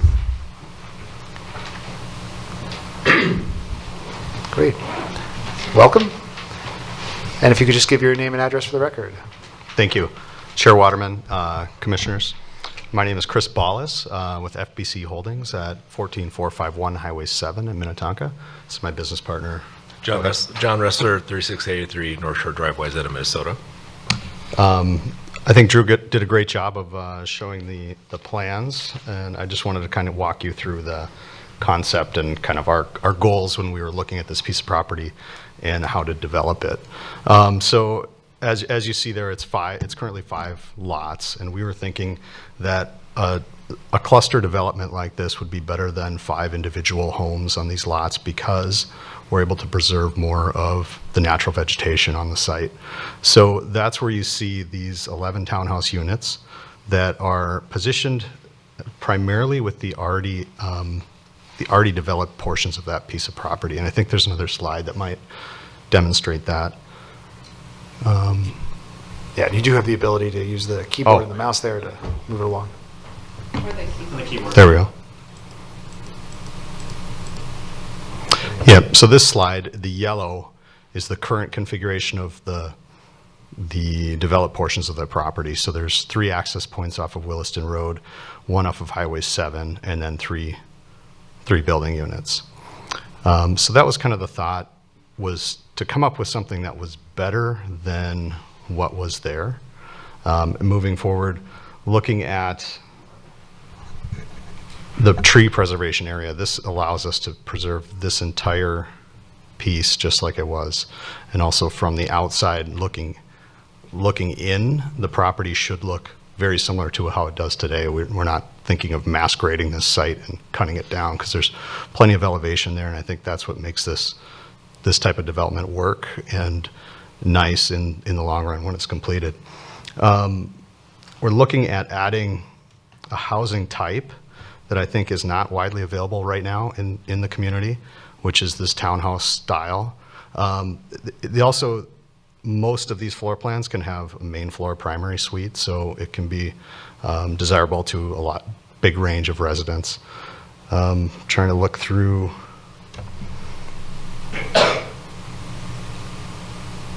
The access point, so what we've done with this plan is proposing 1 access off of Williston Road. And we're moving that about as far south as we possibly can. And we're eliminating 2 access points off Williston and that access point on Highway 7. Let me see if I can get back. This shows the current access points. And this is what our proposed access point would be for the property. So with all that, we're here for questions, but we certainly look for your feedback on this. And John, am I missing anything? No. Yeah. Great, thank you. Commissioners, sounds like we're going to mostly focus on comments, I think probably after the public hearing. But if there are any maybe burning questions that would impact your ability to comment. Okay, great. Thank you. Might have you back. Thanks. Next, I will go ahead and open up the public hearing. I have 3 public Hearing comment cards, calling the order I was received first, Mike Haugen.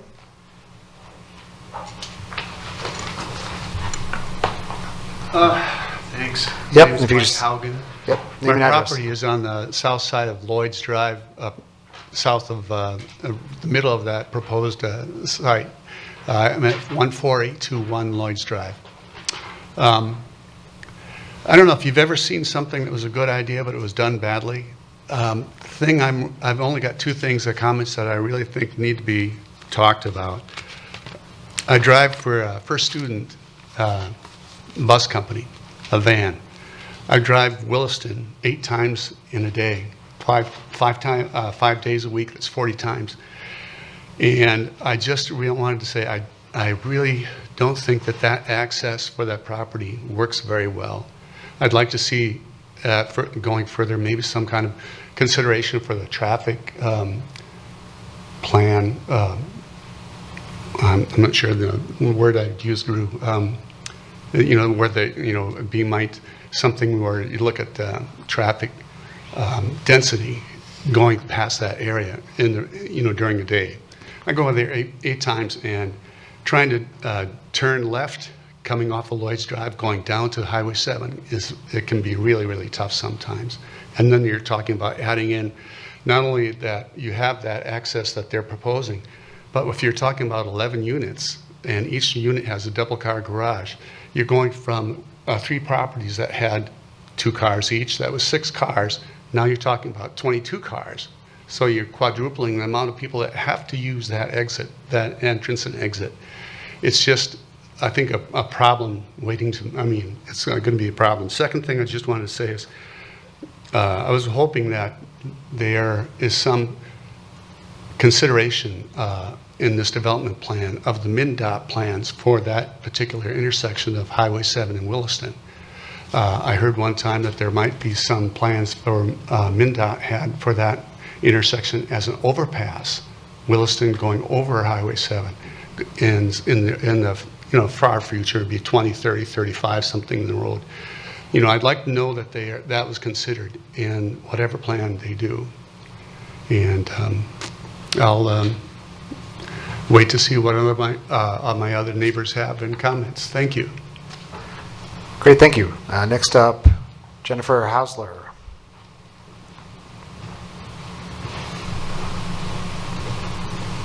Hi there. Hi there. Hello, my name is Jennifer Hausler. I live at 14878 Lloyd's Lane. I have 2 things.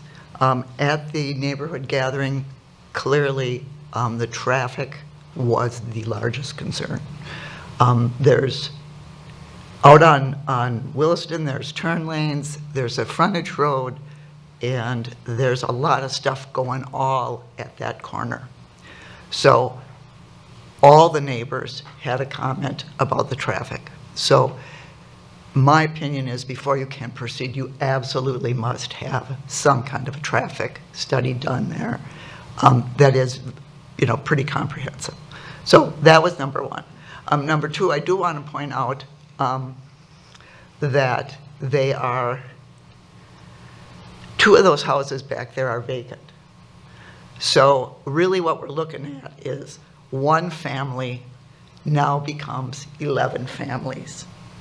So that's a pretty big difference. As you talk about, well, they're going to be in the same spot and you're going to be doing all that, it really isn't that. It's the difference between 1 family and 11 families. So from a noise standpoint, from a dog standpoint, from all of that, it's pretty significant. So those are 2 of my points. But really what I do want to say is, I happened to be standing there when the people at 14810 approached the developers to talk about selling their lot. And I don't know what the situation is with those people, but clearly that changes everything in my view, because this property currently does not have any access to Lloyd's Drive. But certainly if you add 1410 to that, which is this first, it certainly changes the whole view. So I'm wondering if that proposal can, once it's presented, can expand beyond what is approved. Or if there's second parts to it, or if it just will always live as it is here, regardless of that property. So those are my things. Great, thank you. So do you guys want to address that, or, I was there when that guy was talking to you. We can discuss that. Yeah, we can do that. Yeah. Thank you. Next up, we've got Dan McGill.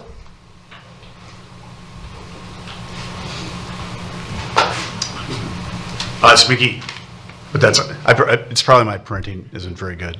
So Dan McGee, we're at 14820 Lloyd's Drive.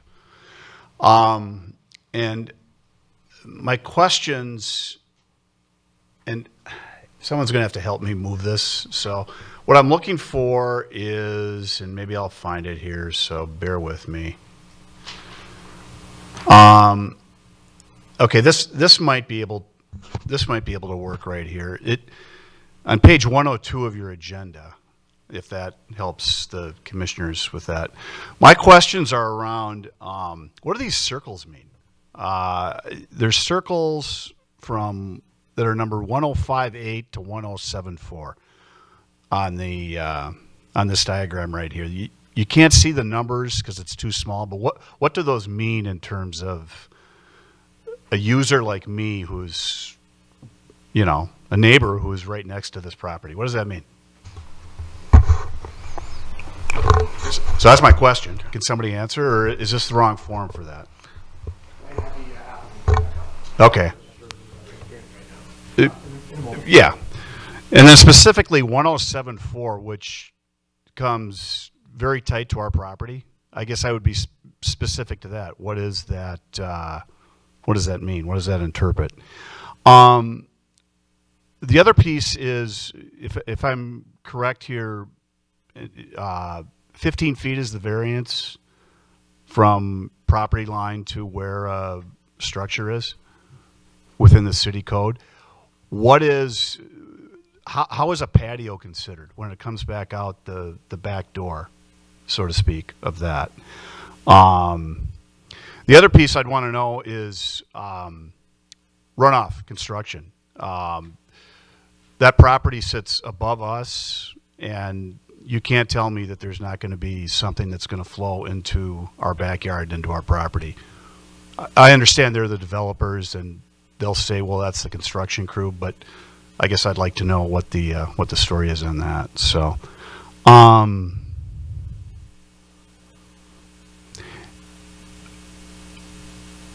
the other question, so two final questions here. One would be, what is involved in rezoning? How does that process work within the city, going from R1 to, my understanding, this would need to be R3. How does that all work? What's involved? And then, again, a general question around traffic. What are the city's guidelines on traffic? How many cars, how much noise, what are the, and I don't know if this falls into your bucket or somebody else, but what are those guidelines? I've never seen them. I looked for it today, didn't spend 3 hours on it, but I'd be curious what those guidelines are. So, thank you. All right, I'll go ahead and close the public hearing. Again, we are trying to keep this more to comments, but I did hear some good questions that I'd be interested in. So if the applicant is able to come back up, might rattle off just a few. It sounds like you kind of marked down a couple. I don't know if you have any comments on there are ones that I'll ask for the staff, but just some of the circles on the diagram, the property, I forget the address, immediately to the south. How would patios be considered, and what are your runoff considerations? Yeah, again, Chris Ballas with FPC Holdings, 14451 Highway 7, Minnetonka. I'll address the circles. I believe what he's referring to are the elevation indexes on the, is that what we're looking at? Or are we looking at the infiltration basins? I was taking it to be the infiltration basins. The numbers that were thrown out. You were right the first time. Okay. Okay. Yep. Those are just depicting the current elevations on the property. As far as, I'm sorry, what was the other question? The flow of Yeah. water during construction? That will be mitigated 100% with silt fencing and any type of other mitigation that the city would require. We would fully comply with all of the construction code as far as that goes. And then the property to the south, any, is it 14.8? 14810, which is this one right here. Yep. Yes, that property owner did come to us talking about potentially selling that piece of property. We haven't considered that in this plan. This property does also have access to Lloyd's currently, which is right here. So that even if we were to obtain that piece of property, I don't think it changes our position on access points. This is where we felt the safest access point was, but again, I think it's appropriate to do a traffic study to make sure that is the right choice. Great, thank you. I think the other questions we had here, possibly more for city staff, unless you had anything else. John Ressler, 3683 North Shore Drive. Just once again, I just to maybe just hone in and clarify a little bit more. So in a survey, these lines usually are demarking elevations changing. So the circle represents a higher and a lower and a lower, or in this case, kind of going in, that's where the infiltration of where the water goes. So all the lines that kind of go through, the tighter the lines, the steeper the slope. And so what you're seeing in those elevations is just kind of showing where the water's going. So I just wanted to address that a little bit more specifically, but I'm certainly available outside of the meeting to discuss that with the neighbor. But also one of the questions about the deliberate density, just to restate what was already mentioned in our opening discussion. Part of this is just to try to find a way to preserve the trees that are there, and placing it in a more concentrated area allows us to preserve more trees, candidly. So you do have a compromise when you do that, is you have common walls, which again is not going to be as favorable as if you have single family lots, but the exchange for doing so is you're preserving a lot more trees. And so we're trying to do that, and that's kind of the main spirit of doing that, but you also have to, as we say, pencil it out. So hopefully that helps. Great, thank you. Thank you. Just a couple questions for staff. Drew, just around rezoning, city traffic, like what's involved with that, and then just, I think this might be a little bit too specific, so if you don't have it, just like how would a patio be considered in terms of a variance? I think we're, I don't want to get too much into the specific building planning, because I think that's outside the scope. But any comments you have, I appreciate. Absolutely, Chair. So I was writing down questions too as they were going through. So I'll go through, I think, a couple too here. One was a question about the project expanding. So it's important to note that right now this is a concept plan. So there is no final project that we're at right now. This is a idea, again, is the way that I always like to describe it. It's an idea that someone has. The applicant could come back with something that's completely different, could come back with the exact same thing, could be adding properties onto here. That's really the applicant's prerogative at this point, because we have nothing submitted. So that's just sort of to answer that first question. But as of what we're looking at right now with this concept is these 5 properties in front of us. So that's what we're giving comments and feedback on, not anything else that's, and because that's all that's been provided to us.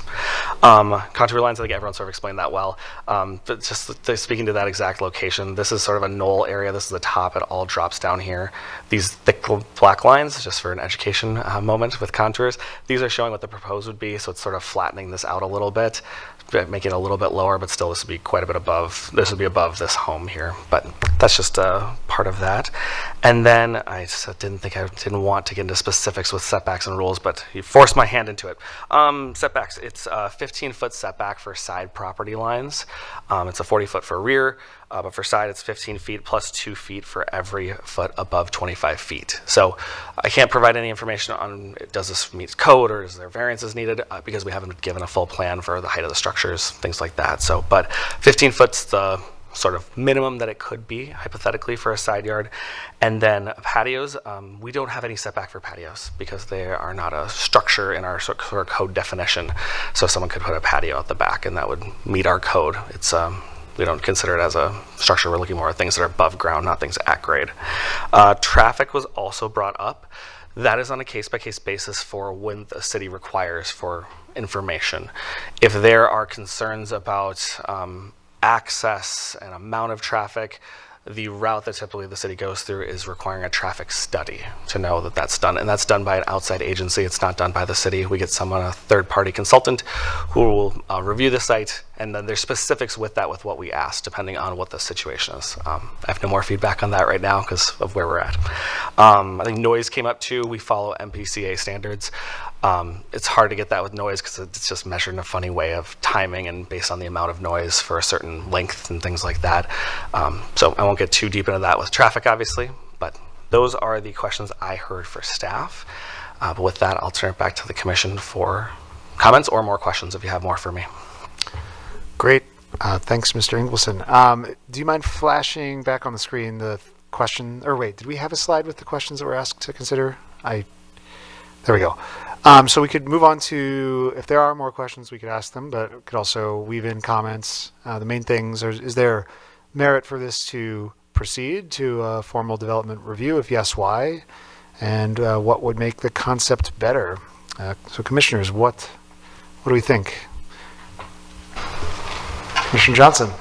Personally, I like the plan because it would appear that these would be more affordable units than standalone single-family homes, and I do like the preservation of the natural area. I think that would be a benefit. So you're not just clear-cutting this beautiful area. I agree that, you know, there are valid concerns about traffic, but they can be addressed at a later time when there's a formal development plan. City generally does a pretty good job of having traffic studies and looking at those issues for the residents. Great, thank you. Other thoughts? Commissioner Scher. I like the idea of preserving the trees. There's some beautiful trees on this site. I think it's a very interesting site. It almost feels like a plateau, so I kind of worry a little bit about the area being built on and how many variances might be required. Again, we don't know what this will actually end up looking like. So I just kind of worry about the narrowness and how much earth and such will be moved to be able to create a fairly level building site with this density. And again, traffic is something I'd like to see, make sure that that's addressed. Great, thank you. Commissioner Brink. Thank you, Chair. Yes, this is a plan that I think does have merit to move forward in the process. Continuing on, could I get a slide of the site plan here? I wanted to just make a comment about traffic and access, which you know has been brought up quite frequently tonight on this, and I'm just curious, or if the access could be somehow, if it's been looked at, to move it down to Lloyd's Drive, which would, you know, put the access much further away from the Highway 7 Williston intersection, which, you know, has a lot of traffic, backs up quite a bit. Plus Lloyd's Drive lines up with the South Service Road on the other side, but I don't know if that's feasible under the scenario we see here. It may, you know, require, you know, acquisition of that other property to the west, but just a comment. But I think the traffic and access is a valid concern. Thank you. Commissioner Minion. I like the diversity of the housing stock, and I like your approach to that. I think it's a great concept. I too agree that it'd be nice to see if there's a way to pull it into Lloyd's. The simple fact is that your design, I believe, is much better from what was existing there with the number of curb cuts. You've been able to pull that farther away from Highway 7, so I think that's a huge improvement. But I encourage you to look at some way to probably put it onto Lloyd's in a safe way, obviously. One of the things that we do know about the future is I think Highway 7 is going to get more traffic on it. It's going to be busier in time. You can obviously install triple pane windows for sound for the people that live there, but I think the real blessing to the rest of the neighborhood is that this will provide a small sound wall, and it'll actually make the neighborhood behind, I think, more attractive over the bigger view. I'm not going to ask questions tonight, but some of the questions I will be asking is the retaining wall and the distance where the 3 units are together seems small. And I can see some questions coming up in regard to that, how far it is. And really where my heart's going is for a firefighter that's going to address this building in an emergency situation, will they have the ability to access and handle that type of a rescue type of situation, whether you're getting somebody out of the building or trying to fight a fire, that type of a thing. Another thing I'll be asking questions about is just snow removal, how you actually be handling the snow and where you plan on putting that for assault mitigation, and the infiltration ponds I think are wonderful. It's a great idea. I'm very much in support of it, and I'm kind of excited to see it come together and encourage you to continue on. Great. Thank you, Commissioner Minion. Go ahead. This is my main note that I put up. We have often comments about, I assume this is going to be an HOA. I don't know that. I assume it's going to be an HOA, but we often have comments about landscapers, i.e. Lawn mowing trucks and trailers. The current design I see would be very difficult to, number one, either turn a truck and trailer around and or back one out, and some sort of a curb cut someplace, not necessarily to pull into, but someplace that it could be pulled off to the side, I think would be a good improvement. Just thinking about a truck and trailer type of a setup. Just a side note, thanks. Great, thank you. I also think that this project has merit. I like just echoing some of the comments and just adding to it. I do like that it sort of follows the existing building pads isn't the right term, but sort of where the structures already are. I mean, it will be a change to the neighborhood in terms of additional intensity of traffic, but at least structurally, I think that could make sense. Commissioner Minion, you bring up a good point about that sound wall, that it does create somewhat naturally in addition to the vegetation. I also agree, Commissioner Sherry brought up a good point, just echoing that, curious about the variances that might be needed here. With the preservation area, I would hope that this meets the tree protection ordinance. But generally, I don't love when we have to have a lot of variances for a project. But overall, I mean, the townhouse style I do think is needed. I think it could do well right there in that part of the city. It would be helpful to eliminate an access point off of Williston. The rezoning, I'm agnostic at this point, possibly. But the point is well taken about probably the need for a traffic study that would make this better. Just to really help understand what's the right access point. Is it Lloyd's Drive? Does that access point, as it's prescribed there, create a problem with that service road on Williston? Yeah, those are my comments. If I can step in just for one moment, Chair. Yeah, please. I've been writing down a lot, so I just want to go back through. So I've heard a lot of positives about the tree preservation, housing type, so the type of housing that's there. I've heard positives with that. Concerns I heard a lot were traffic, I think from just about everyone. Earthwork. One thing I just want to make sure the commission sort of gives feedback on too is the density of this. So I haven't heard, maybe I've heard some comments a little around the outside edges of that, but I want to make sure we get sort of on record of our comfort with the level of being shown here of 11 units on this size. If we can get some feedback on that for the applicant. Yeah. What was it? 2.84. Yeah. So it's just a little bit under 3 acres for the total entire site, and they're showing 11, and it's just below the 4 units per acre. If I remember, it's like 3.8 something. So just a little bit below that. So it is still in the low density area. Sure. I understand it almost meets the density. However, the buildable area, it doesn't seem like it could fit the 11 units, especially with being able to get trucks in there. I mean, where do guests park? So getting additional uses in there. Is there open space if there's children? Just those kind of things. What if someone wants a garden? But just thinking about how usable the space is, that's not the green area that's on the slopes. So that's my comment. Thank you. Other commissioners' comments on the density? Commissioner Minion. So if I do the math right, is that 2.75 acres for this product to work? If we do 4 per acre? Yep, CD4 per acre, so it's just a little bit. So if I remember right, doing the numbers, it's 3.8 something for the I'm way units off. per acre. So we're actually an acre shy, is what you're saying. 2 point, where we at, did I get it right? We'll go back. So 2.84 is what we're looking at. there, the total acreage for this site is 2.84, I believe, if I'm not mistaken. Then we're looking at dwelling units per acre. So the number of units you can have for every acre that's out there, they're at about, I think if I remember my numbers right, it's like 3.8 something. So they're just below that 4 number. That sort of is what triggers for a comprehensive change. So it does require, it would hypothetically require rezoning, hypothetically. At this point, it doesn't appear that it would require a land use amendment change, but still it would be an increase in the number of units. So I guess my question, just if you're thinking about that, I'm thinking of what's the commission's comfortable level with going from what's out there right now, which is 3 homes, to 11 units, and just getting some feedback on that. I'm for it, I like it. Yeah, you ready? Yeah, okay. Commissioner Johnson? I think, we're looking at trying to diversify our housing stock in the city. And I think that the townhouse concept, particularly with people, boomers who are looking to downsize, that there's a market for it.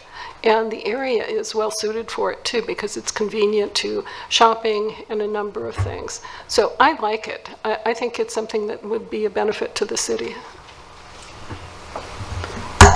Commissioner Scher. Thank you. I'm not very familiar with this area, but is there public transportation available to this area since we would increase density?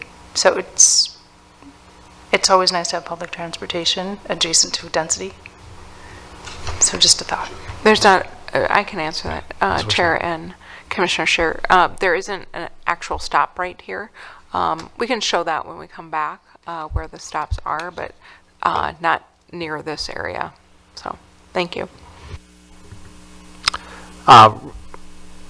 Regarding my thoughts on the density, I'm not particularly concerned with it. Like I said, I think that it could make sense in this area, and I guess just the devil will be in the details in terms of the points raised about meeting code for access, fire trucks, parking, minimum parking, like that might push it.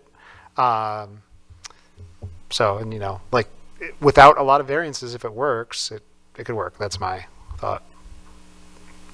Okay, good on that. Okay, great. Thank you. Moving on to item number 9B, a presentation of the Opus Alternative Urban Area-Wide Review, the AUAR. For this one, the Commission is asked to receive the report and provide public input, but no formal action is required. I believe we just need to have a public hearing. So Ms. Wishnak, I believe this is your item. Thank you, Chair and Commissioners. I'm just going to provide you a little history about how we ended up here, and then I'll invite WSB to come forward, and they're going to show some of their findings for the environmental review. So AUAR is kind of a fancy acronym for Alternative Urban Area Review, and that doesn't make a lot of sense to people because it's hard to understand. And so I think probably the easiest way I've described it to people is, what an environmental assessment worksheet is, or some people do. You're trying to look at the cumulative impacts of what a project would bring to an area. And so think of that just on a larger scale. And in this case, it's the entire Opus area. So 1 mile by 1 mile, 640 acres of area that is analyzed and kind of looked at for a number of reasons, and they'll go through all the different areas of study that they have conducted. And we originally did this 5 years ago because we had such a number of projects happening at one time. If you recall, there were, and if anybody was on the Planning Commission back then, you'll know how many projects we looked at. I can say safely in the last 10 years, there's almost 2,000 units of housing in Opus that were built. And not only that, you had different things with commercial buildings going on, and we just thought it was a much better, more comprehensive way to look at environmental issues in that area. Light rail also had, just started construction, that sort of thing. And There's just a lot of going on in that area where we wanted to know, are the roads going to work? Are we having wetland issues? What's stormwater look like? All of those things. And so that's what we did 5 years ago. You're required to update it every 5 years, and so that's why we're here. So it's not like we started from scratch. These are generally updates to the plan. And with that, I'll invite WSP forward, and she'll go through the slides and educate us more. Thank you. All right, thank you. Welcome. If you could give your name and address. Yeah, good evening, Commission. My name is Allison Harwood. I'm with WSB with an office out of 540 Gateway Boulevard in Burnsville. And Julie gave a nice overview. I'll maybe be repeating a little bit of the information that she just provided as a general overview of the AUAR process, what the purpose of it is, and then go into some details on the Opus area update itself. Oh, one more. Thank you. So an AUAR, as was described, is an acronym for Alternative Urban Area-Wide Review. It is a type of environmental review that's outlined by state statute. Other types of environmental review at the state level include environmental assessment worksheets, which you may be a little more familiar of. Those are typically done for specific development types, and also environmental impact statement, which is the highest level of environmental review. Those are done for projects, if you think like mining projects or like the Viking Stadium, things like that. The AUAR is a hybrid of those two types of projects that is intended to provide local governments with the opportunity to evaluate how different land uses, so not specific developments, but general land uses, could impact the community's environment before development or redevelopment actually occurs. Again, it's used when there's not a specific individual type of development proposed, and the purpose is to really help guide local planning and land use decisions and provide information for future development when it occurs in called the mitigation plan.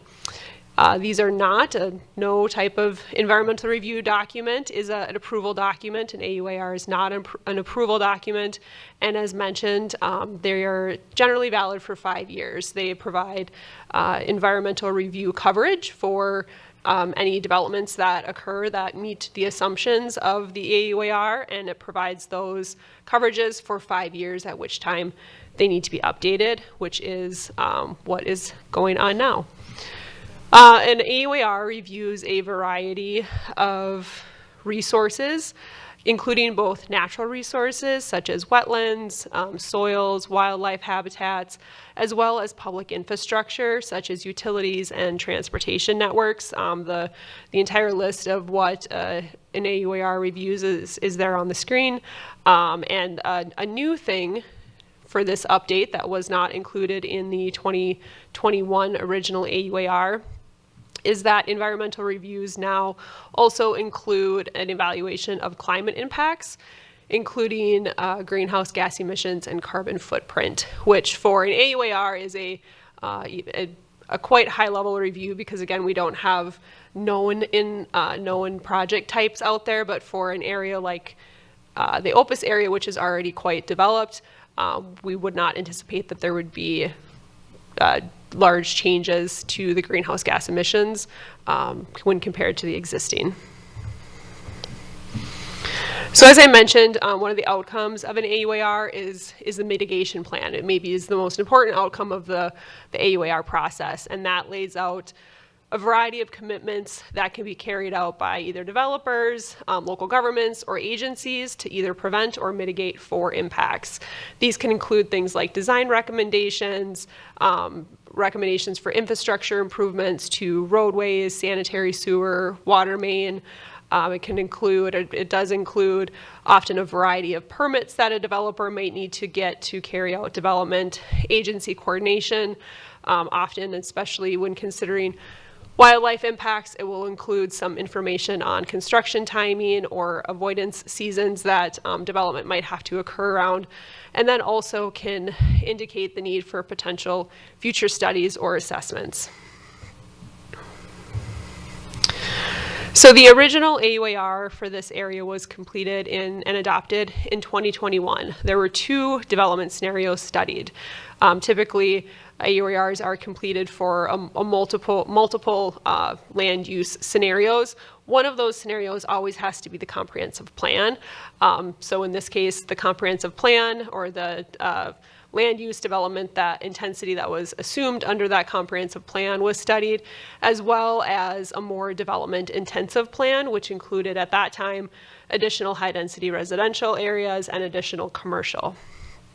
The 2026, or this AUAR update, also studied two scenarios, one being that same comprehensive plan, so no changes from 2021, and the second being, again, a more development intensive plan, which included, again, more high density residential, more office, and actually removed the research and development areas that were previously studied.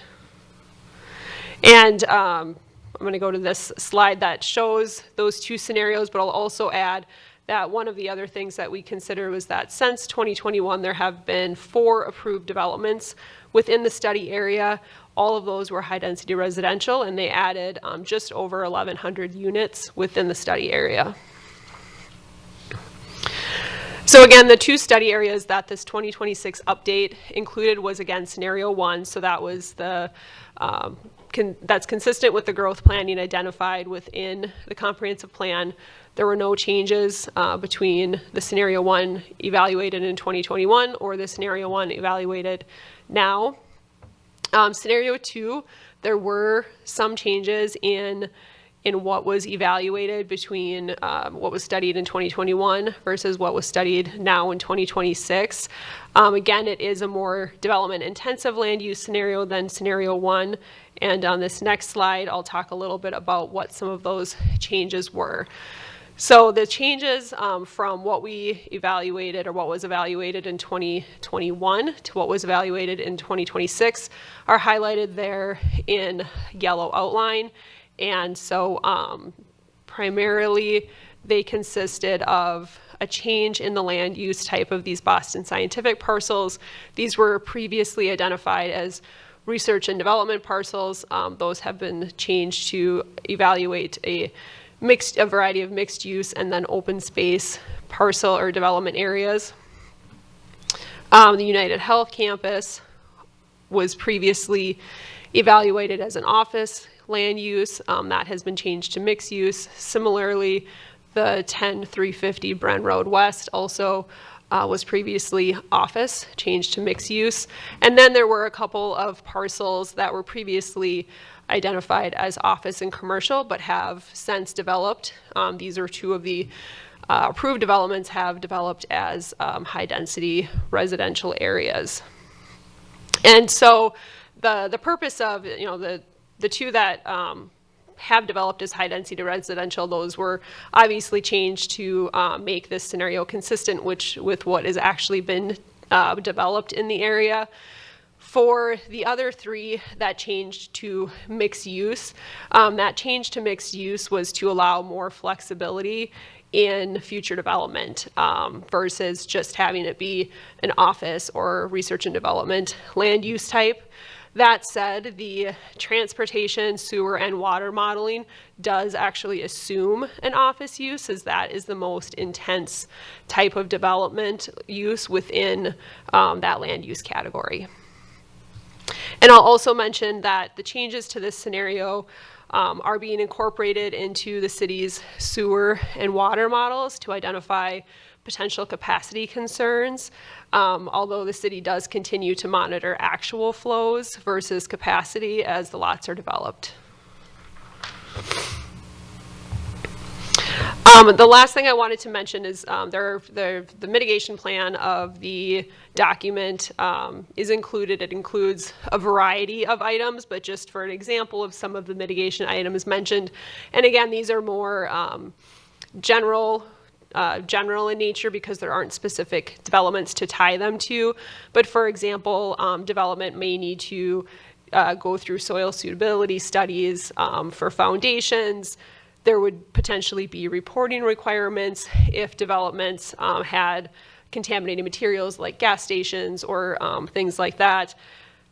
There would be an ongoing evaluation of the need for stormwater BMPs to treat runoff, either through construction of new or modification of existing BMPs. In terms of wildlife, there's often a variety of, I mentioned, seasonal restrictions about when you can cut trees down, when you can impact certain types of wetlands. The other one is the implementation of the mayor's monarch pledge.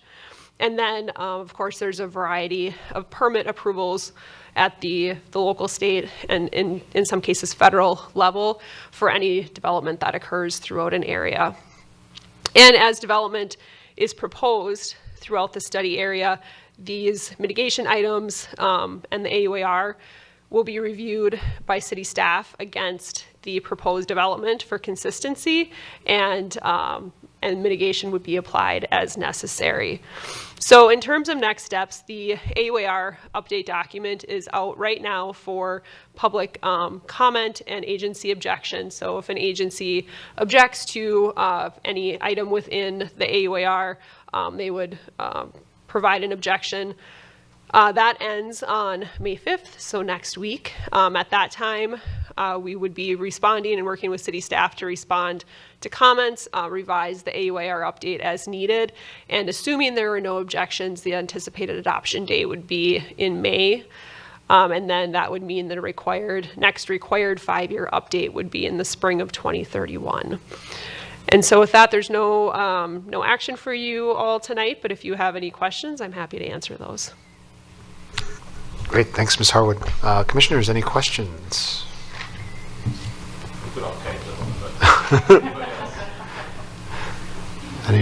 All right, Commissioner Brink? Yeah, just reiterating from 2021 to the present AUAR version.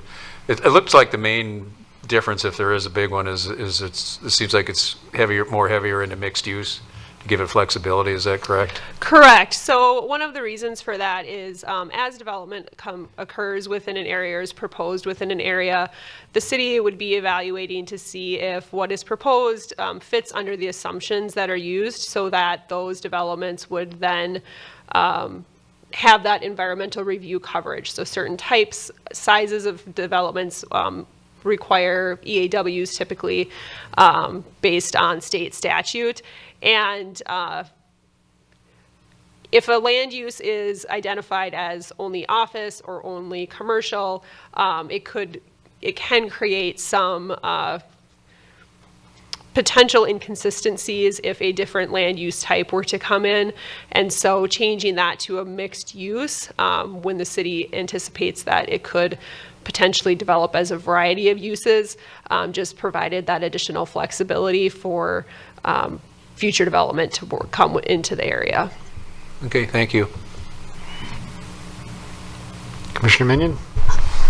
I've got a tough one and an easy one, so I don't expect if you don't have an answer for the tough one, but on page 7, there's a line item in there that talks about geothermal closed loop as a well. To me, those are two different systems. So closed loop typically are 8 feet or higher, but when you're drilling a well, that's a whole different system.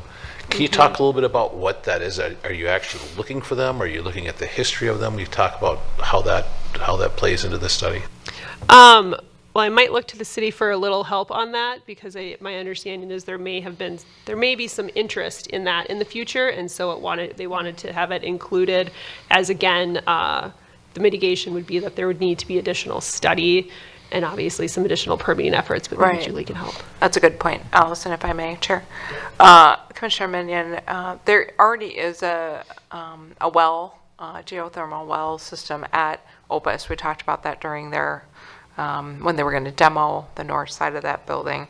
And so I think our thought process is that could come up again, and how does the AUAR address that? And I can't remember the exact language about what mitigation requirements would be, but it's really an alert to the city to say, hey, pay attention to this issue, because you're drilling all kinds of wells into the water system. And so, what mitigation are we going to do in that case? So we need more study.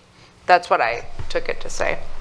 I don't know if I had it right, Allison. Yep, yeah, and that I think, was the intent there, was that it was just to flag that as, that could potentially happen in the future, and that there would need to be some additional study and additional permitting through, I believe the DNR permits that type of project. I think we Wonderful. said the same thing about electric use. So it's kind of like, it was kind of some watch items because high electric use, and we don't say data centers, we don't use that wording in there. We just say certain amount of data or electric use would require further study, blah, blah, blah, so that it wasn't out and out just covered by the AUAR because we didn't dig deep into how much electricity services, that sort of thing. So we tried to be trendy as much as we could, thinking about what was happening. So Thank you. You've got a cool job, by the way. And then the other part is the IPAC, the endangered species. Will you just talk a little bit about that?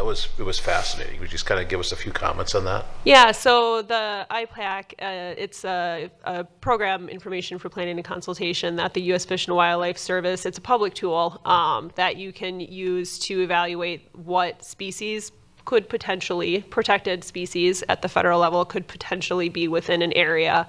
And so you know, put that in the system, it tells you which species are listed as protected or proposed to be protected within a particular area, and then you can use that information to further identify if there's any mitigation needs or additional studies that could be needed for whatever those species are. Yeah. All right. Any other questions? Okay. Thank you very much. All right, thank you. Great. I do need to open the public hearing, I believe, which I'll go ahead and do just to see if there's anyone that wants to comment on this. Seeing no one, I will go ahead and close the public hearing. Ms. Wishnak, anything else needed on this? no, I think that was good conversation, and we will go, I forgot what the date was. I'm losing my mind. May 18th. Is it May 18th? Okay. We're going to the May 18th council meeting. Thank you. Very well. Thank you very much. All right, moving on to item number 10, adjournment. May I have a motion to adjourn the meeting? I'll make the motion to adjourn. All right, motion Minion. Second Share. All those in favor signify by saying aye. Aye. Aye. Meeting is adjourned. Thank you.